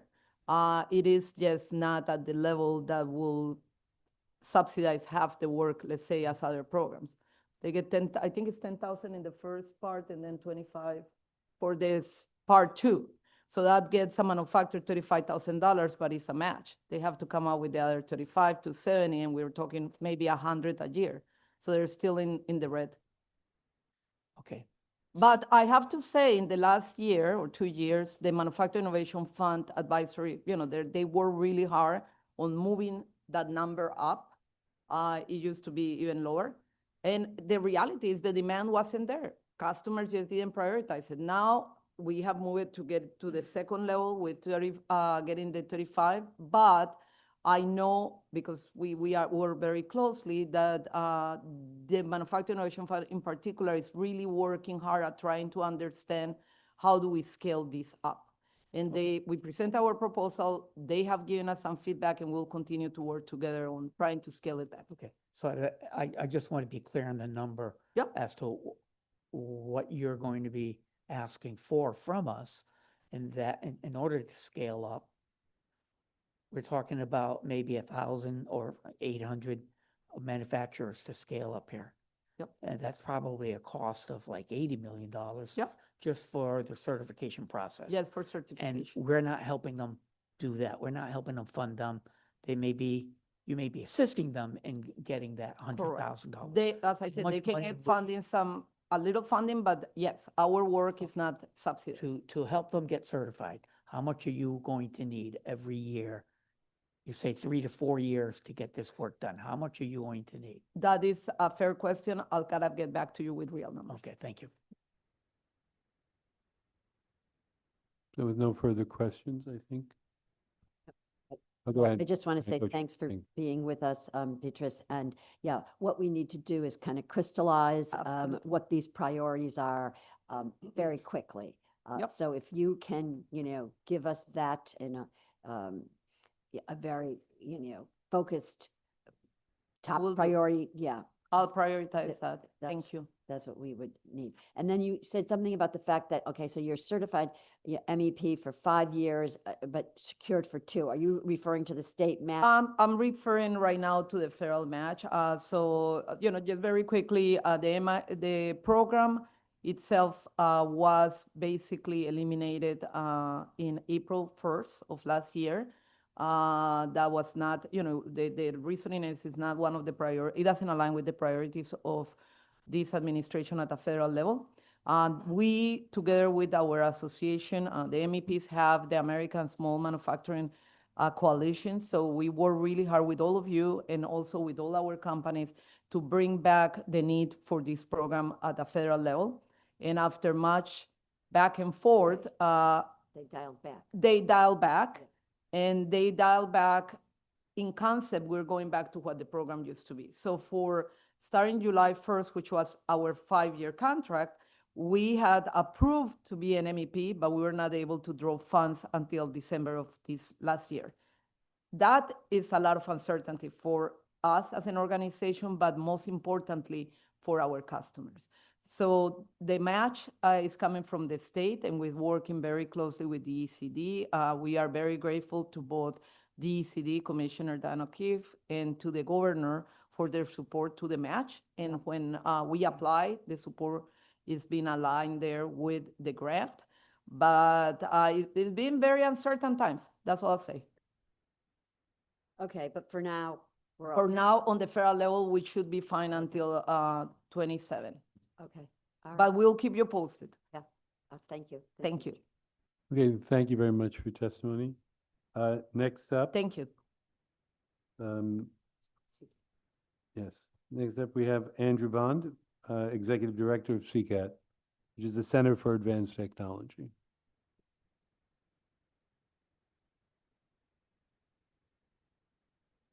Thank you very much. Good morning, Senator Hartley, Representative Meskers, Senator Martin, Representative Anaskovich, other members of the Manufacturing Caucus and the Commerce Committee. Thank you very much for having me. I am Andrew Bond. I'm the Executive Director of CCAT, the Connecticut Center for Advanced Technology. I'm fortunate to have with me today Colette Rudin, who's our Manager of Technology Strategy and Integration, as well as John Glidden, who's our CFO. I'd like to not only thank you for the opportunity to speak about CCAT's role in the Connecticut manufacturing and digital ecosystem, but I feel like even though the prior speakers and I did not script our remarks together, I think they're all complementary relative to both the challenges and opportunities that we face within Connecticut as far as how do we raise not only the status of the manufacturers, but also to confront the opportunities and the challenges through increased efficiency, throughput, and competitiveness. And that's at the heart of CCAT's mission. For over 20 years, we've been a trusted and respected leader in Connecticut, delivering on technology adoption, talent development, technical training, all across the manufacturing sector. And we have deep expertise in those cutting edge technologies, additive manufacturing, composites, reverse engineering, non-contact inspection, and then I think those digital building blocks that Dr. Patel talked about of digital thread, digital twin, model-based design, artificial intelligence, and autonomous manufacturing applications. And there's been a lot of discussion about CMMC today as a mandate, right? And that is it is one of those foundational elements, but also those digital building blocks and model-based design are also a coming mandate from the Department of Defense, but also key to making our manufacturers more efficient and effective and being ready for that movement toward artificial intelligence. Right, and that's and we approach that with a proven model, right, that it really provides end-to-end services, right? And this includes grant funding, technology adoption and support from our engineering and technical staff. We provide R&D innovation and talent activation services and training. And that model is not only results driven, but it's strengthened by a funding model that blends both federal and state investment to be able to deliver that to the small and medium-sized manufacturers. I'd say a current example of our cutting-edge applied technology is our autonomous manufacturing cell. Right, so this is at our Advanced Technology Center, and it's designed to demonstrate the art of the possible in both automation and robotics for small and medium-sized manufacturers. Okay, and it not only is a demonstration center, but it's also a test bed to allow those manufacturers to de-risk the technologies for their specific application prior to making those large-scale capital investments. Right? And also to the prior comments, those investments are costly, they're risky, and as we look to the future, we see our role to be unchanged, right, relative to implementation of artificial intelligence. Right, so that builds on those smart manufacturing technologies, right? And we're well positioned to be not only a leader but a process guide to those small and medium-sized manufacturers on that journey. I'd say more broadly, we operate 3 facilities where we leverage the state-of-the-industry equipment, and we're dedicated to improving manufacturing competitiveness and growth. As I said, our approach is integrated and customer-centric. Right? We meet businesses where they are and work with them to achieve their business goals with support across each phase, right? Whether that be technology adoption, identification, and helping them through the regulatory and funding challenges. And I'd like to offer an example. A small manufacturer from Ashford, Connecticut approached us about a year ago, and they were looking to improve their operations.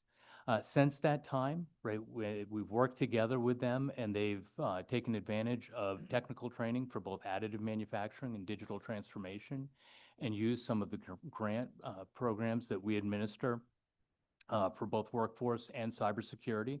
Right, this was a basic cybersecurity to improve their business, and they also put their employees not only through the technical training, but that led directly to advancement and promotion for the employee, which demonstrates the return on investment for both the company and the employee.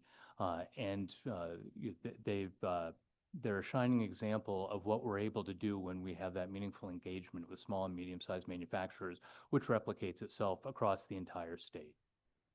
We're fortunate, our roots are in Connecticut. We're very grateful for the investments that this committee has made in the overall manufacturing community. We're a proud solution provider and a convener.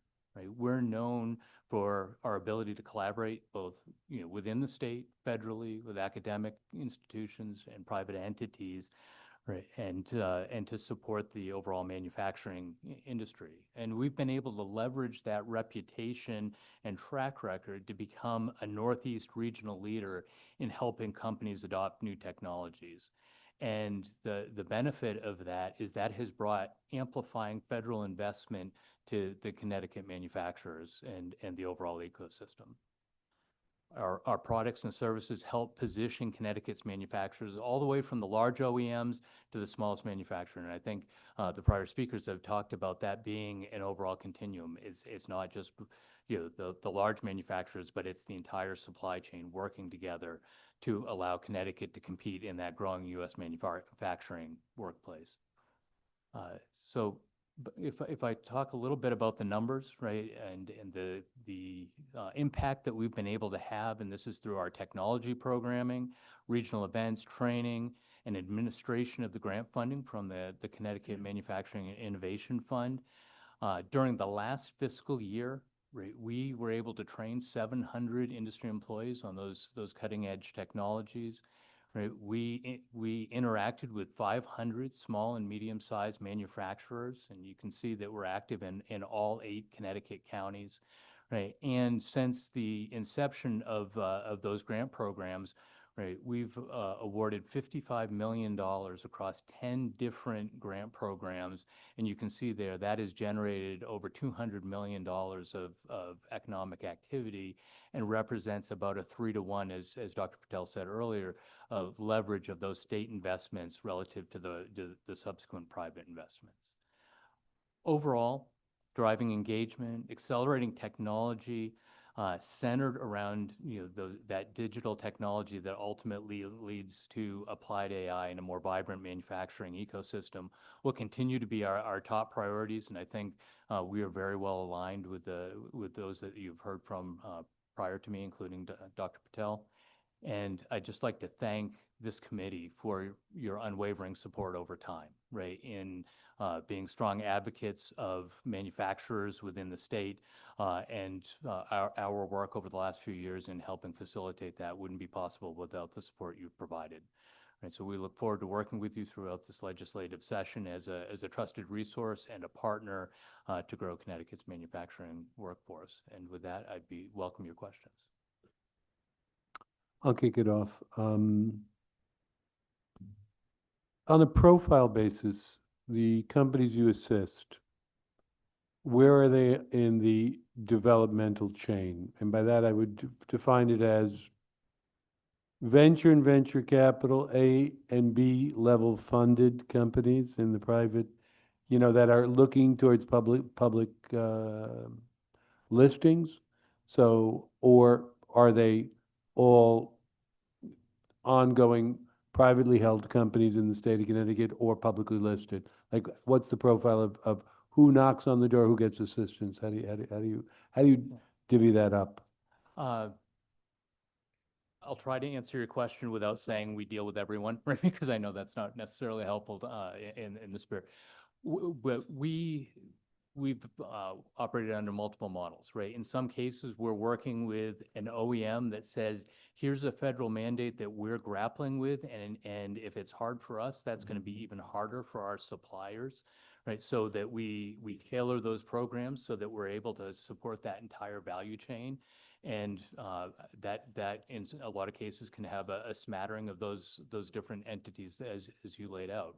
I'll say our mainstay business are those small, in general, privately held, small and medium-sized manufacturers, right? And many of the grant programs that we administer have specific requirements relative to how long they've been operating within the state as a going concern to ensure that the state's money is invested wisely.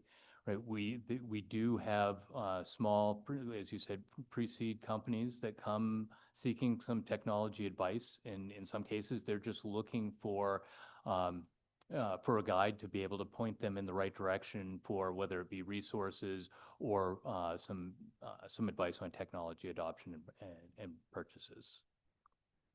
And how many of the companies you deal with would you say are related to the defense industry?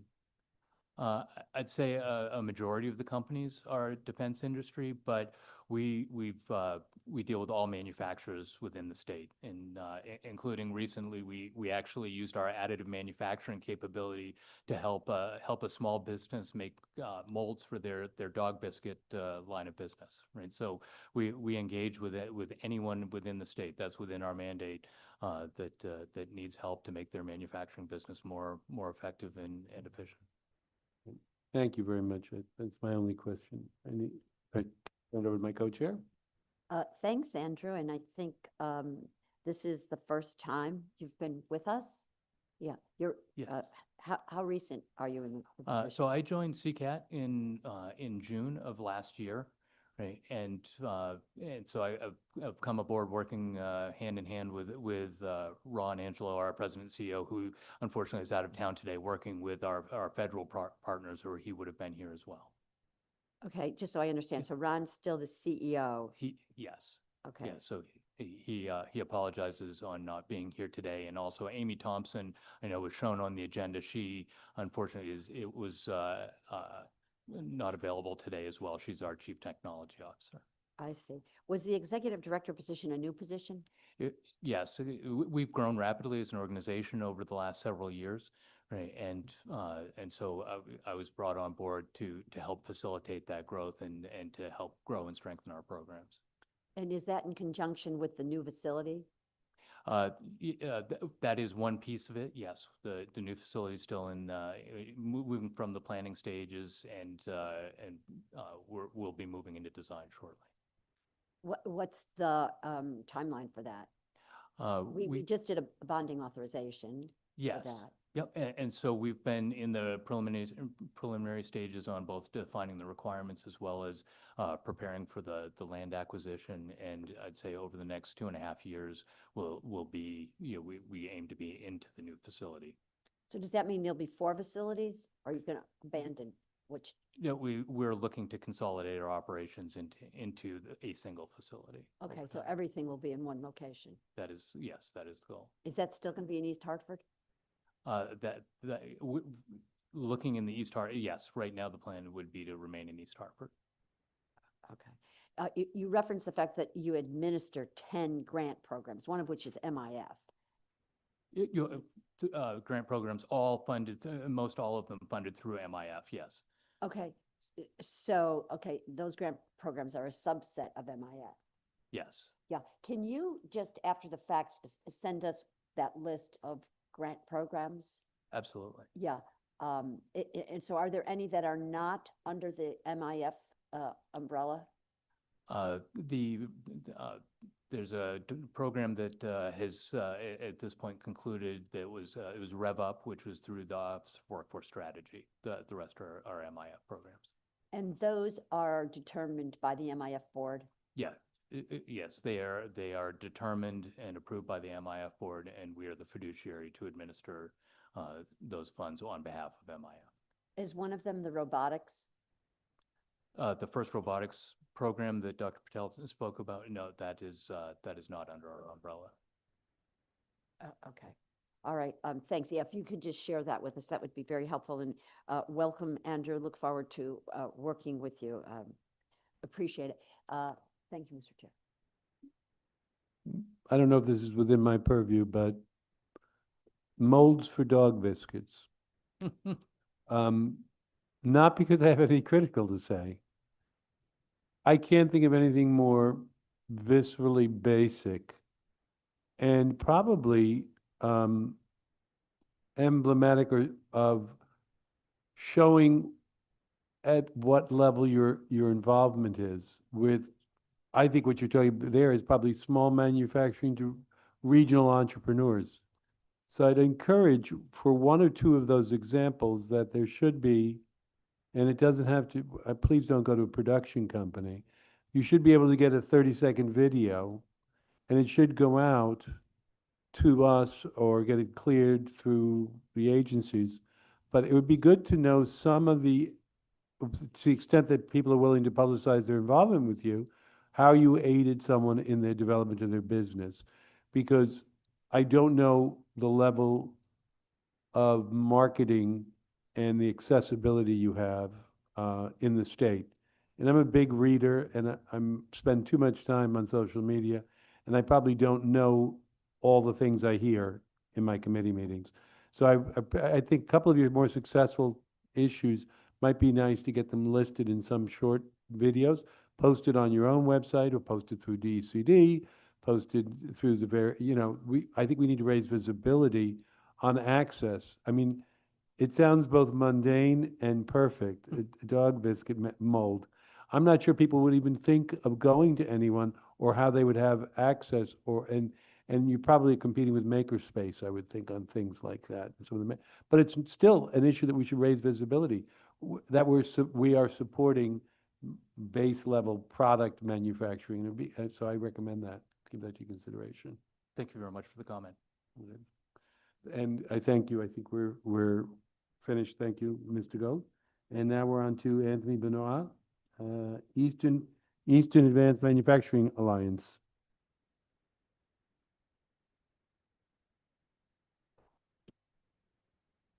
I want to thank you, Representatives Hartley and Meskers and Senators Niskevich and Martin for having us here today. My name is Anthony Benoit. I'm the director of the Eastern Advanced Manufacturing Alliance, which is a cross-sectional group of manufacturers in Eastern Connecticut. Our membership represents more than half of the manufacturing employment in Eastern Connecticut. We have companies as small as one person and as large as in excess of 10,000 people. You've probably heard of Electric Boat. That's our biggest member. I want to just say a couple of words today about education as workforce preparation and also just a couple of words about research and development. I also want to thank you for your continued support for the Manufacturing Pipeline Initiative, which is a very successful, longstanding manufacturing training program, has a 90+% completion rate, and essentially all of the completers get jobs. Most of the completers of that program go to work for EB, but we have dozens of other companies which hire the completers of the Manufacturing Pipeline Initiative. And you're supporting that program $4.5 million a year. There's also some federal funding that supports it. The Eastern Advanced Manufacturing Alliance serves as the industry advisory board for that program, and also for the youth component, which is called the Youth Manufacturing Pipeline Initiative. And I want to address that part of it a little more, not specifically the YMPI, but education at the high school level to prepare people to go directly to work. As you know, in Eastern Connecticut, as across the state, there is intense competition for workforce. And we've heard about automation and AI today. And what I'm seeing is that the implementation of these new technologies will not reduce the need for workers. It will increase the skill level that workers need, that many companies are implementing AI or other new technologies in conjunction with growing their workforce. And I'm saying growing both in terms of numbers, but primarily growing the skill set of their employees. The good news about that is it increases the productivity of the companies, which improves the salary, wages, and quality of life for the workers. Many companies in the Eastern Advanced Manufacturing Alliance are very pleased to hire young people directly out of high school. They love the enthusiasm of young people, and they love the interest in manufacturing, the willingness to learn, and those are really key components. In addition to the technical skills, all employers need communication ability, problem solving, creativity, and critical thinking. And above all, employers seek candidates with a strong work ethic and a desire to learn. And education should integrate all of these skills and foster those latter attitudes. These are learned not only in the classroom, but through work-based learning. And the YMPI is primarily a classroom-based program. That is the comprehensive high schools. We have 12 comprehensive high schools now offering this training or educational program, with three more schools that are ramping up this year to join us next school year. Those are, you could say, classroom or laboratory learning experiences, but the local manufacturers participate in what we call Adopt a School, where they form not just a transactional connection to the schools, but a long-term partnership where they open their facilities in many ways and provide resources to their local high schools to support the YMPI program, but also to make their workplace available for learning opportunities. Sometimes as simple as bringing people in for a field trip does a tremendous large amount to open the eyes of young people to manufacturing. I want to wrap up the education part by referring back to the School Accountability Index, which Mr. Amarone had brought up. This is really a critical development that needs to take place.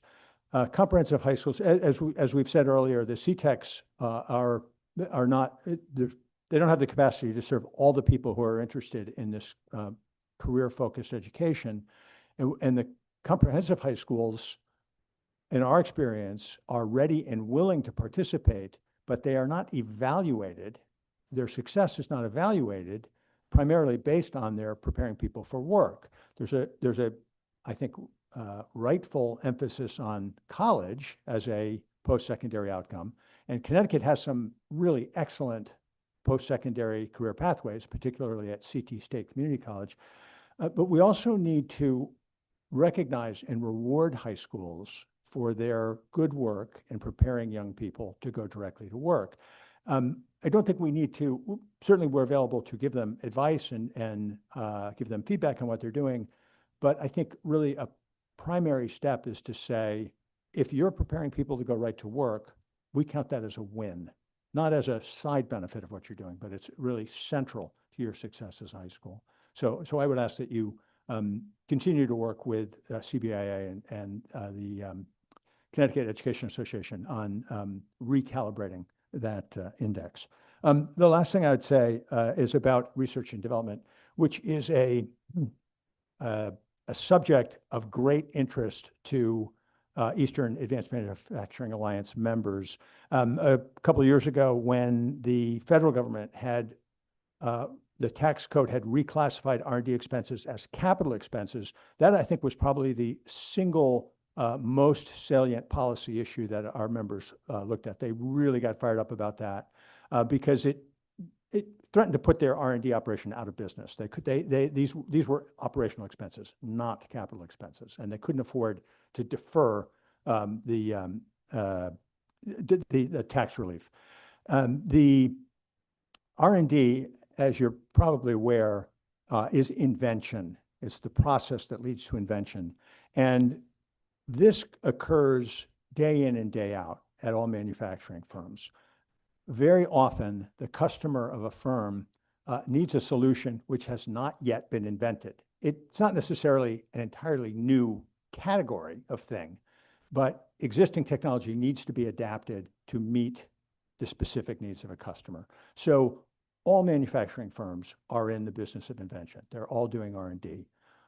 Beyond that, these companies are building the intellectual infrastructure of the state of Connecticut. So a tax credit, expanding the tax credit, the support of R&D through a tax credit is an investment in the long-term success of Connecticut manufacturing. It's a great short-term relief for the companies that are doing it, but since we are building an infrastructure, a technological infrastructure, a knowledge base for the state, it is really an excellent long-term investment as well. I'm happy to take any questions or respond to any comments.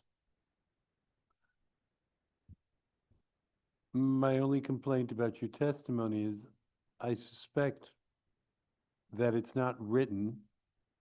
So I'm going to hope my clerk we can get it transcribed. I know that might be more difficult on this speech, but I don't think you seem to be talking from marginal notes. It was very informative, and that's why I'm complaining that I don't have a full transcript. Because you gave me a lot of work to do this. I can convert these notes to written testimony without. But I think we can transcribe it probably. Right. We'll check. We'll have you communicate with the clerk, because there were a lot of points. I think where I wanted to, because I'm exhausted. It was good. And there's no notes yet. One of the pieces I wanted to focus on, and I don't know whether this is your purview, I think the criticism and observation about the two types of schools, the CTEC versus the other schools.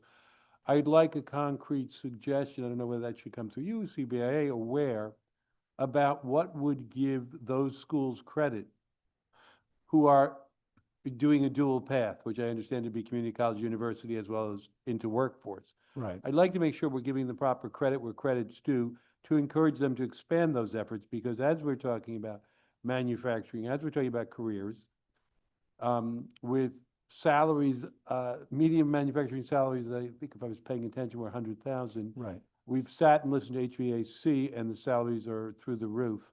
I want to make sure that we broaden the scope of the nature of our high school programs that are gearing people into that manufacturing opportunities. I mean, I'm a liberal arts graduate. I support liberal arts education, but there are a number of people who graduate who end up at Starbucks, and it's nothing. I like the coffee, but I don't think I want to be graduating enough baristas at 40, 30, 50. I don't know what that salary looks like anymore. So I think we want to make sure that point, which you mentioned to me. So I'd like that in terms of suggestions in what would qualify their help in their effort, recognizing the effort. And the second piece, within the grant programs, are we adequately soliciting grants at the federal level as well, in conjunction? And are you doing it directly, or do you need assistance, whether through DECD? I want to make sure that we're maximizing and leveraging all the opportunity space for you. That's a great question. The simple answer is no, we're not taking sufficient advantage of available federal grant funding. I would say that there's assistance needed not just in obtaining grants. It's not simply a process of grant writing. The entire grant life cycle needs to be supported. And by life cycle, I mean, it really starts with a good idea. And very often people have a good idea and it's hard for them to translate that idea into a framework or a concept, which then becomes grant fundable, right? So that's sort of the initial stages of it. Then you need to develop the proposal. That's what we think of as grant writing. And I think a lot of people get stuck at that point. Then, of course, if you're lucky enough to get the grant, you need to implement it. It's good work that you will do when you have the resources, so you have the funding to do it. But if it's being grant funded, it needs to be administered in a specific way so that we can be sure to reassure the funders that we have complied with the outcomes that we had proposed. So I would say, yes, there's definitely an opportunity for state investment in supporting organizations like EMRSP. We're under the Eastern Connecticut Workforce Investment Board, supporting organizations like that, supporting individual companies in moving through the entire grant life cycle to get federal investment in our manufacturing sector. Okay, thank you very much. Any questions? Senator Martin? Thank you. I don't know if it's a question, but maybe just a comment regarding rewarding high schools for preparing our students for entering the workforce.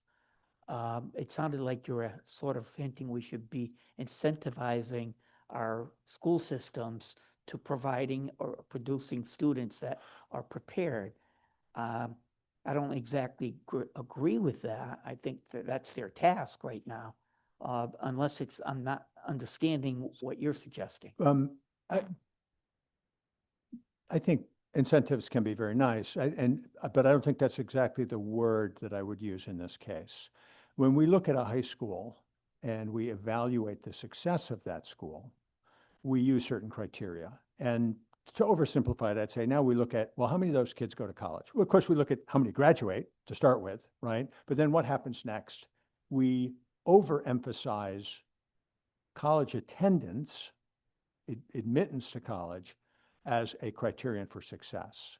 And what many in industry are recommending is that we include as a parallel indicator of success going directly to work, right? That's it. Sometimes people say, oh, well, if you can't hack college, you go to work. Well, that thinking is just wrong. And we don't want to codify that thinking into the standards that we apply to school. So I'm saying we have an index that we use to say, is this a good school or a not so good school? That index should include measures of post-secondary success that are related to employment outcomes, not simply additional education. Does that explain my point? Yes, I think I understand. And where I'm thinking, we're in the paradigm shift, I think, regarding our state education system. And we fully recognize that the paths are many to get to a successful career. It used to be identified as going to college was a successful career. And now I think we've made it perfectly clear that just because you go to college doesn't mean success. Right? Unfortunately, that is So true. preparing students, regardless of their middle school, high school, post-secondary education, et cetera, success needs to be redefined, and identifying students to their God-given gifts, as well as creating opportunities for them, which is the entering the workforce, going on to certification, as well at the same time, and then going on to higher ed, whether it's 2 years, 4 years, masters, et cetera. But along all of that continuum is also identifying perhaps and expanding apprenticeship programs that will continue the evolution of their careers, correct? Absolutely. Apprenticeship is a Okay. wonderful mechanism in that pathway. I think- I would, if I could say one more thing relative to your use of the word incentive. We should recognize that much career-focused education is actually more expensive to do than sometimes college preparatory education, right? I mean, you need to have great science labs, even if someone's going to college, or maybe especially if someone's going to college. But these sorts of work-related teaching often requires facilities that high schools may not have already, and that really take some investment, right? So we need to recognize a higher operating cost and maybe a higher capital cost as well. Just something to keep in mind. It's not orders of magnitude greater, but it's incrementally greater than what we're doing now. I agree. Thank you. I think as a component of that, the employers have a cost, Yeah. right? In Yeah. training and taking that apprentice and spending time with that apprentice, but likewise the facilities and absolutely. the education component as well. So Yes. thank you, Tony. Appreciate you. it. All right. My pleasure. Thank you very much for your testimony. We take it on now to Michael Richelieu, PTA Plastics.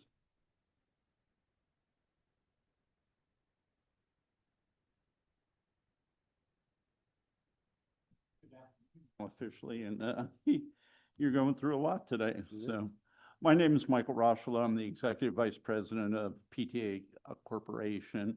PTA is a 73-year-old Connecticut company, an employee-owned company with 150 in our operation in Oxford, Connecticut.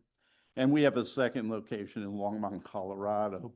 I'm also here today wearing another hat, and that's President of Manufacturers CT, which is a statewide association, primarily membership made up of small to mid-sized manufacturers, although we do have several large manufacturers that we count as members. And one of our pillars of value to our membership is advocacy, and advocacy for manufacturing and ease of conducting business here in Connecticut. So I first echo a little bit of Paul's remarks that the 4,500 manufacturers in Connecticut truly are a cornerstone of the Connecticut economy.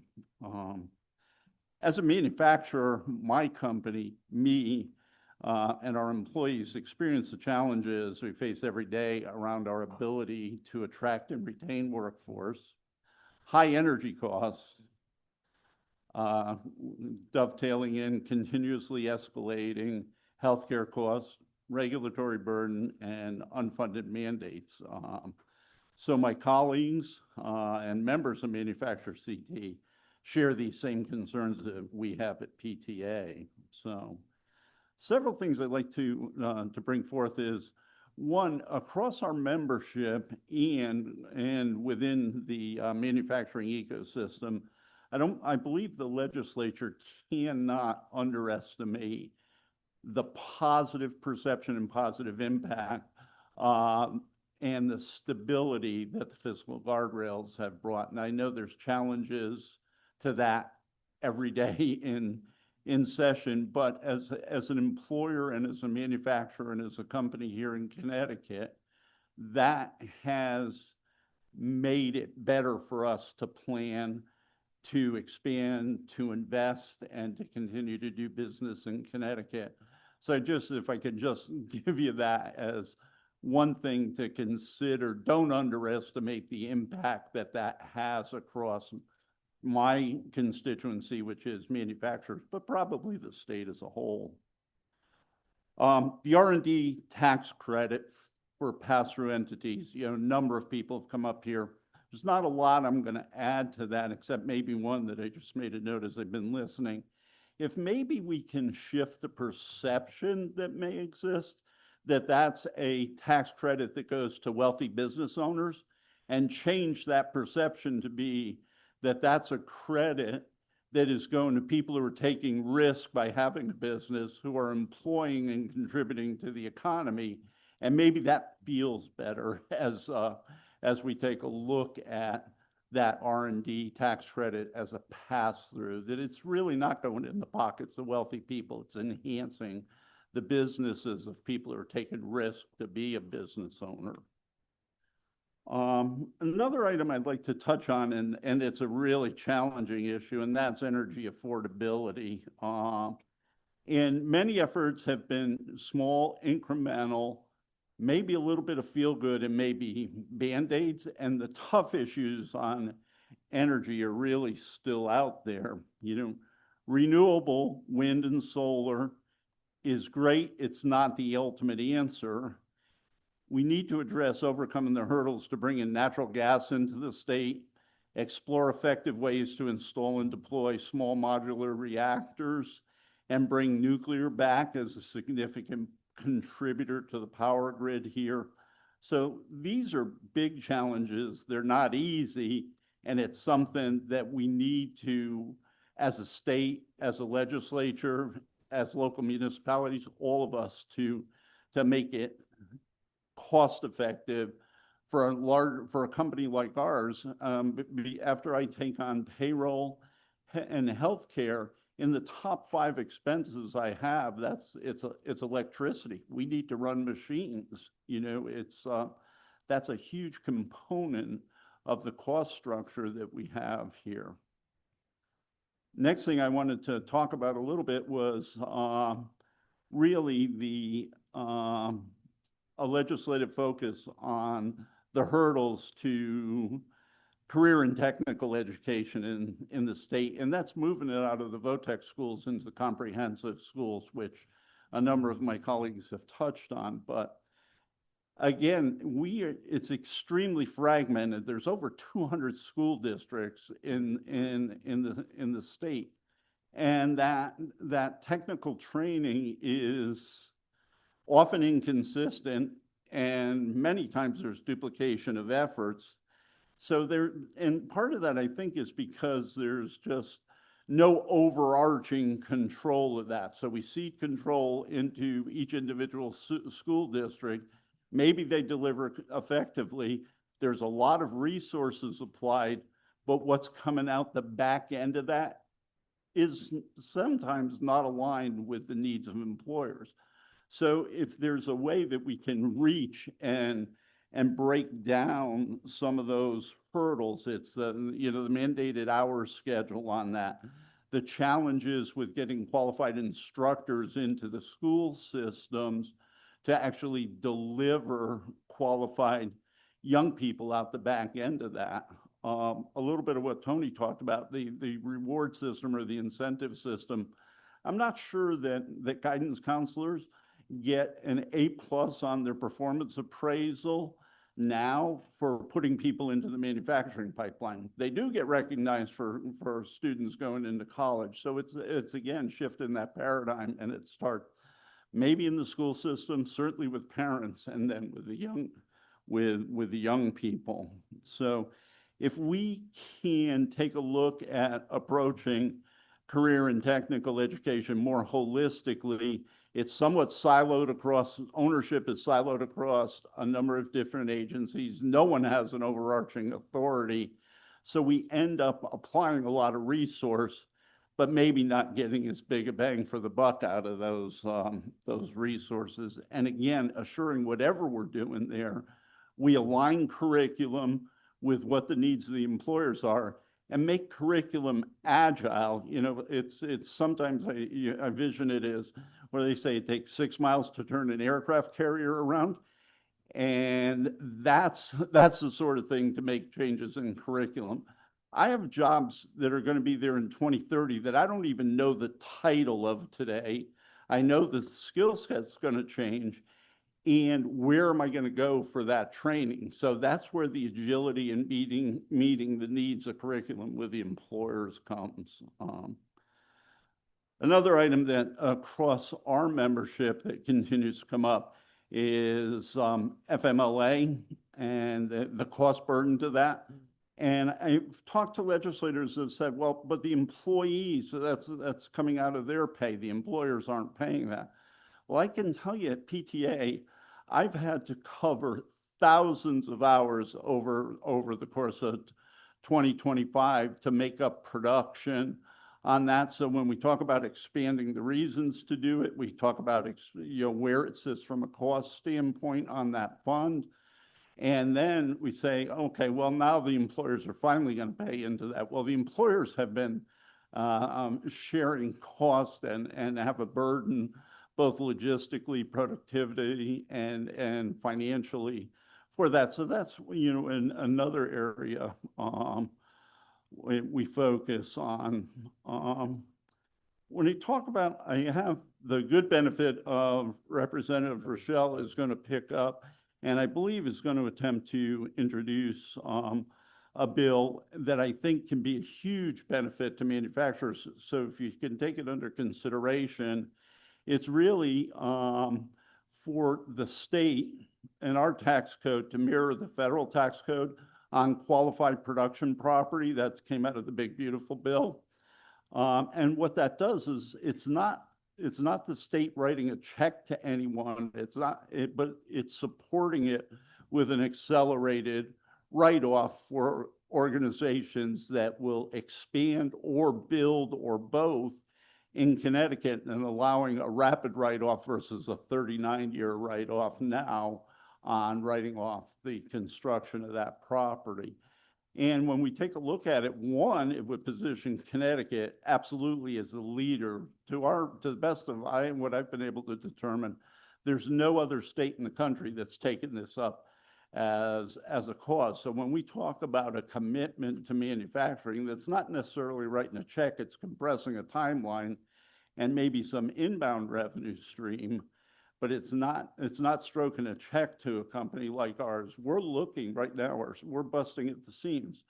I need to either expand our facility, build a new facility, and honestly, we've got a regional search for that. So it's not confined to Connecticut for the first time ever. So things like that can really become an incentive. When we talk about CMMC, these, I just kind of ad hoc some notes here, but when we talk about CMMC, the cybersecurity, that needs, everybody's viewpoint needs to expand that from just beyond the defense and aerospace supply chain that exists.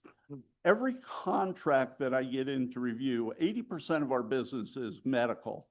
Every new supplier contract that's coming in has references to NIST 800, the NIST standard that became that, or CMMC. So this is a wave that's going to be coming for all manufacturers and other market segments. It's led certainly by the defense and aerospace sector now, but we're seeing that trend. There's working groups within the medical device industry, whether they just dovetail and hang on to CMMC or they have some sort of just subset of that. But that's going to be important to small to mid-sized manufacturers throughout the entire state, even beyond the defense supply chain. So however we address it, so when you talk to Beatrice and what it's going to take to support defense, if that comes down and in 2 years it's medical device manufacturing, you take another 2,000 manufacturers in the state of Connecticut that are going to need support in an area like that. We talked about the association health plans and the small, the benefit and the need for cost-effective health care. And that truly is important. But one of the other things I'd like to give consideration to and visibility to, and Representative Meskers, I didn't realize you were on insurance, that's my fault.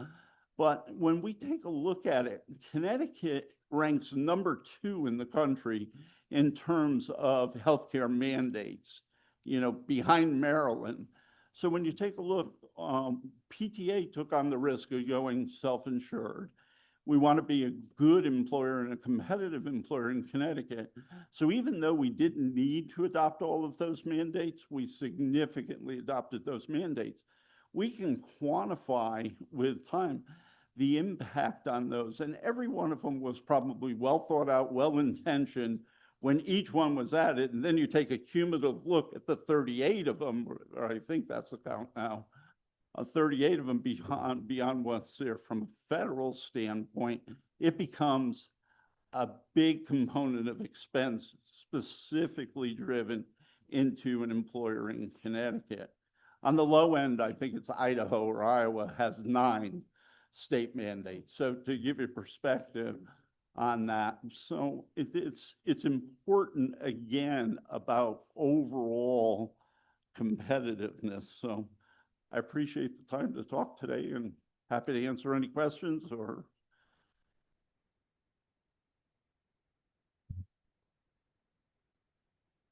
I'm not sure I have any questions. I think you were pretty comprehensive on your request list and suggestions, and I can't say that I'm sitting here in principled opposition to most of the suggestions. Well, that's The- good. I'm not sure how, the ability to, of a full enactment, but I'm hearing you loud and clear. The tax issue that you're referring to on the federal side in the big beautiful bill versus this, I'm assuming we're dealing with the issue about accelerating Correct. the investment tax credit for capital, or It's actually specifically related to property. There's other programs. Connecticut's mirrored Section 179, other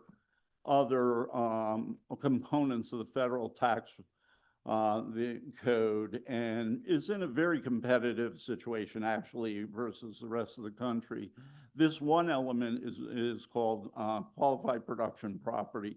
So it really relates to expansion and new construction of facility in Connecticut. So it's newly introduced. I can certainly send, I prepared an executive summary for Representative Rochelle and send that in just to give you some context. that'd be around very that. helpful, very helpful. Because the question becomes on those types of tax credits is how targeted they are, how Mhm. measured they are in incrementalism in terms of investment. Mhm. Because you want to make both the consequence and the intent Mhm. to foster incremental and supplementary construction investment in infrastructure in the state, and not just a grab bag for people who would ultimately make the investment, who would do renovations. You want to make sure it's a qualifier and that you're Qualified, right. yeah. And that's pretty well lined out in the Internal Revenue Code on that. The good news is that there's no benefit to the taxpayer until if we're able to have conformity with the IRS code, there's no benefit to the Connecticut taxpayer until they complete the qualified project, and it would have to be linked to the federal. So So at the margin, you're probably talking a 3 to 5 year period, depending on the complexity of the physical plant investment. So you're fostering an incentive to invest, and the tax credit will occur post factor. and upon completion Yeah, and okay. and when it's put in service. Yep, okay, perfect. Thank you very much. All right. I don't think we have any other questions. Yeah, you're going to send us that testimony. I will Russ? send you that. Because you're going to keep me very busy with that testimony. Thank you very much. And last up, we have Allison Carey Lynch, Vice President of Quality Outreach, Carey Manufacturing.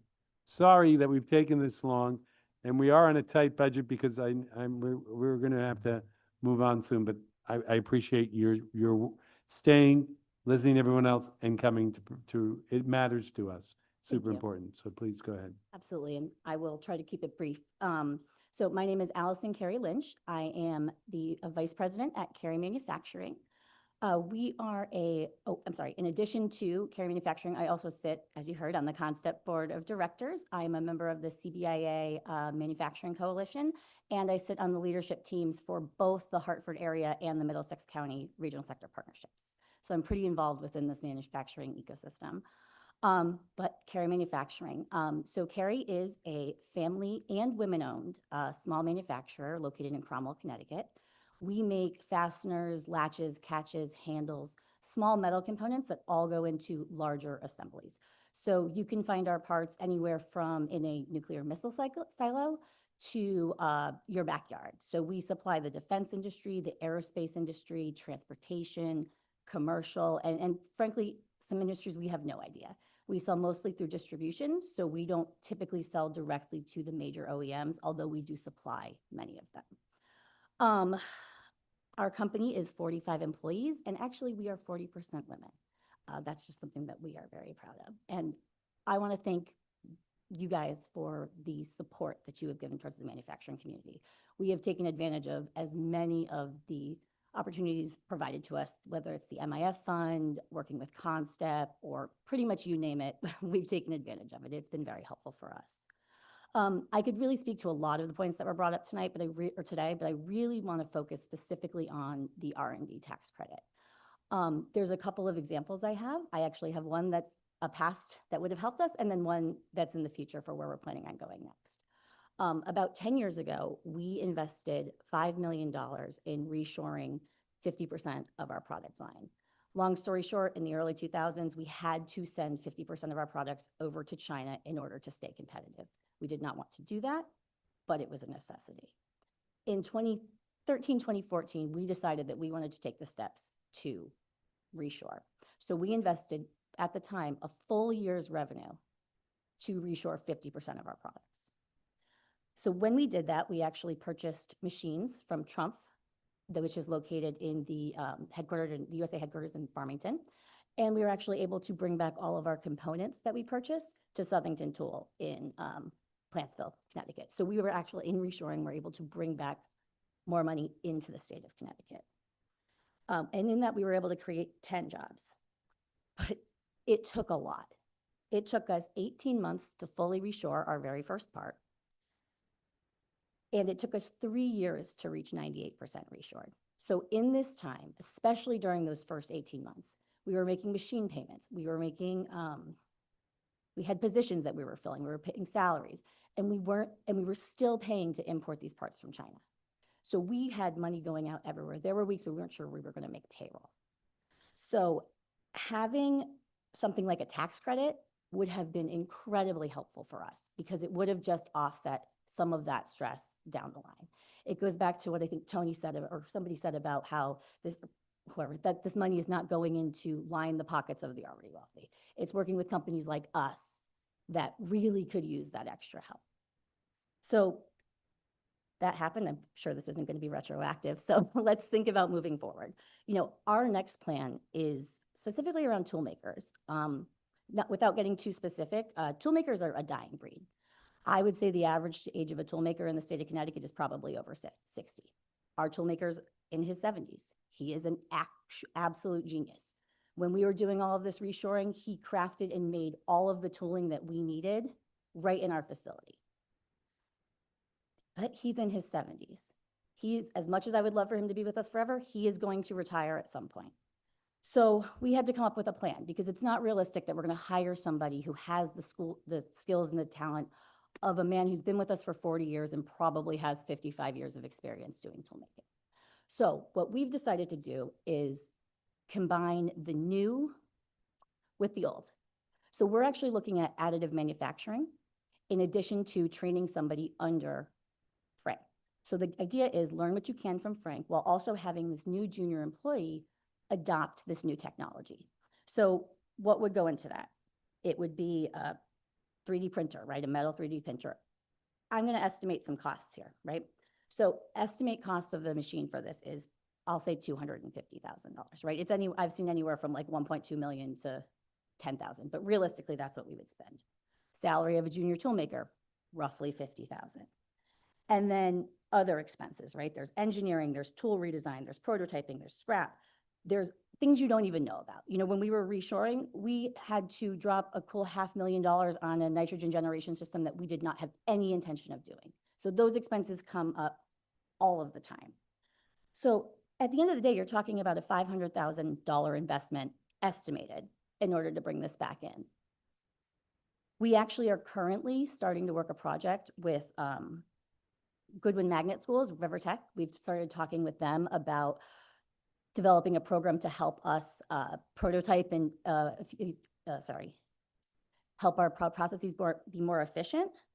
And our goal is actually to hire somebody out of that program. So we have a plan, but at this time, it's hard to make that investment without having kind of a long-term strategy, and having some extra support and a tax credit would be very helpful. So thank you very much for your time, and I'm happy to answer any questions. One, again, for sticking around. Thank you. You're welcome. Two, for having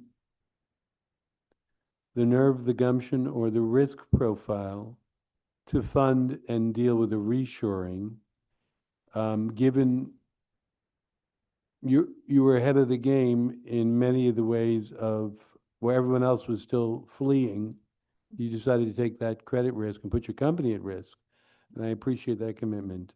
And you show a lot of insight there. And I'm glad you've had a fruitful relationship with the state. And I enjoy ending on a note where we've done a lot of the right things. So, but that there's, I always know there's more to do. So I appreciate that. Is there any within the reshoring experience and your expansion or your development? Is there any part of the state's permitting or licensing that was an obstacle in the last 2 to 3 years as you were walking through things? No, I have not personally, nor do I know anything we've had issues with the state. Everything's been very supportive, and yeah. Yeah, it's not looking for criticism. It's more that you engaged in a reshoring. The idea of getting all the product here, the idea of the permitting, the process. I want to make sure that the turnaround time is as fast as possible, because as you highlight, you spent, what is it, 12, 18 months in a drain, a dollar drain, supporting the transition period. So there's two things. I don't mind the idea that you're coming and saying, what about if we'd had a tax credit? But I don't want to be funding a tax credit for 18 months conceptually if the permitting is costing me 6 of those months. So I want to look at the fact that we're doing it efficiently, and I'm targeting a tax credit to actually engage in support for the effort, not support for the state's lethargy or slowness in response. That's the question there. So Go ahead. sorry, I was say, back when we did this, so this was, call it 2013 to 2016. To my knowledge, I don't think we received any funding or there was any kind of obstacles for the state. This was entirely self-funded by us. I know now that there is a reshoring grant that is in place, and so there was no obstacle from the state as far as I am aware during this process. So. And going forward, it'll be a question I ask, and you can, given your positive relationship with the state, it doesn't have to come through you, but if it comes through CBA, any point in the operational relationship, whether it be with DEEP, whether it's Department of Labor, whether it's Department of Consumer Protection, et cetera, I want to make sure that you're finding obstacles in the operating procedures in the day-to-day, that we're resolving them on a fast basis. I think what we want to be is responsive, and we want to make sure the process is working. Your relationships may make the process work because you may be well connected. I want to make sure the process structurally works as well. So if there are obstacles that you manage to resolve, but it's from a phone call, that's not the solution I want, is that the process is working. So I just give you that. I will say, from a DEEP standpoint, we've looked into solar, and we've had some obstacles with that because of some environmental issues with our plant that actually were not from us, and they are not being actively contributed to or really concerned. It's just a matter of time, but it has stood in our way of adopting things like solar. Okay, so I'll take a side letter or comment or a phone call at some point, because I want to do that right now.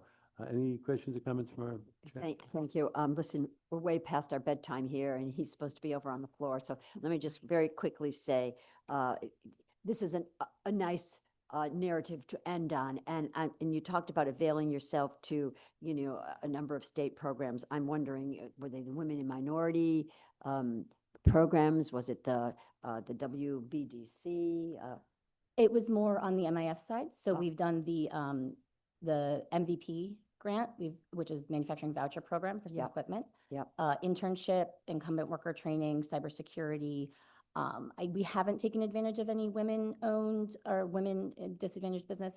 Honestly, I'm not really aware of what we can provide. It's something that's not been highlighted directly to me. And truthfully, not that we wouldn't be interested, but oftentimes, and this is, I think, a lot of small manufacturers, if it's not in my face and if it's not easy to access, you get 10 minutes of my time when I'm focused on it, and then I'm off to the second thing. Because I have like 6 jobs, you know, and I'm not the only one like that. So I think it's not necessarily a lack of interest, it's a lack of knowledge.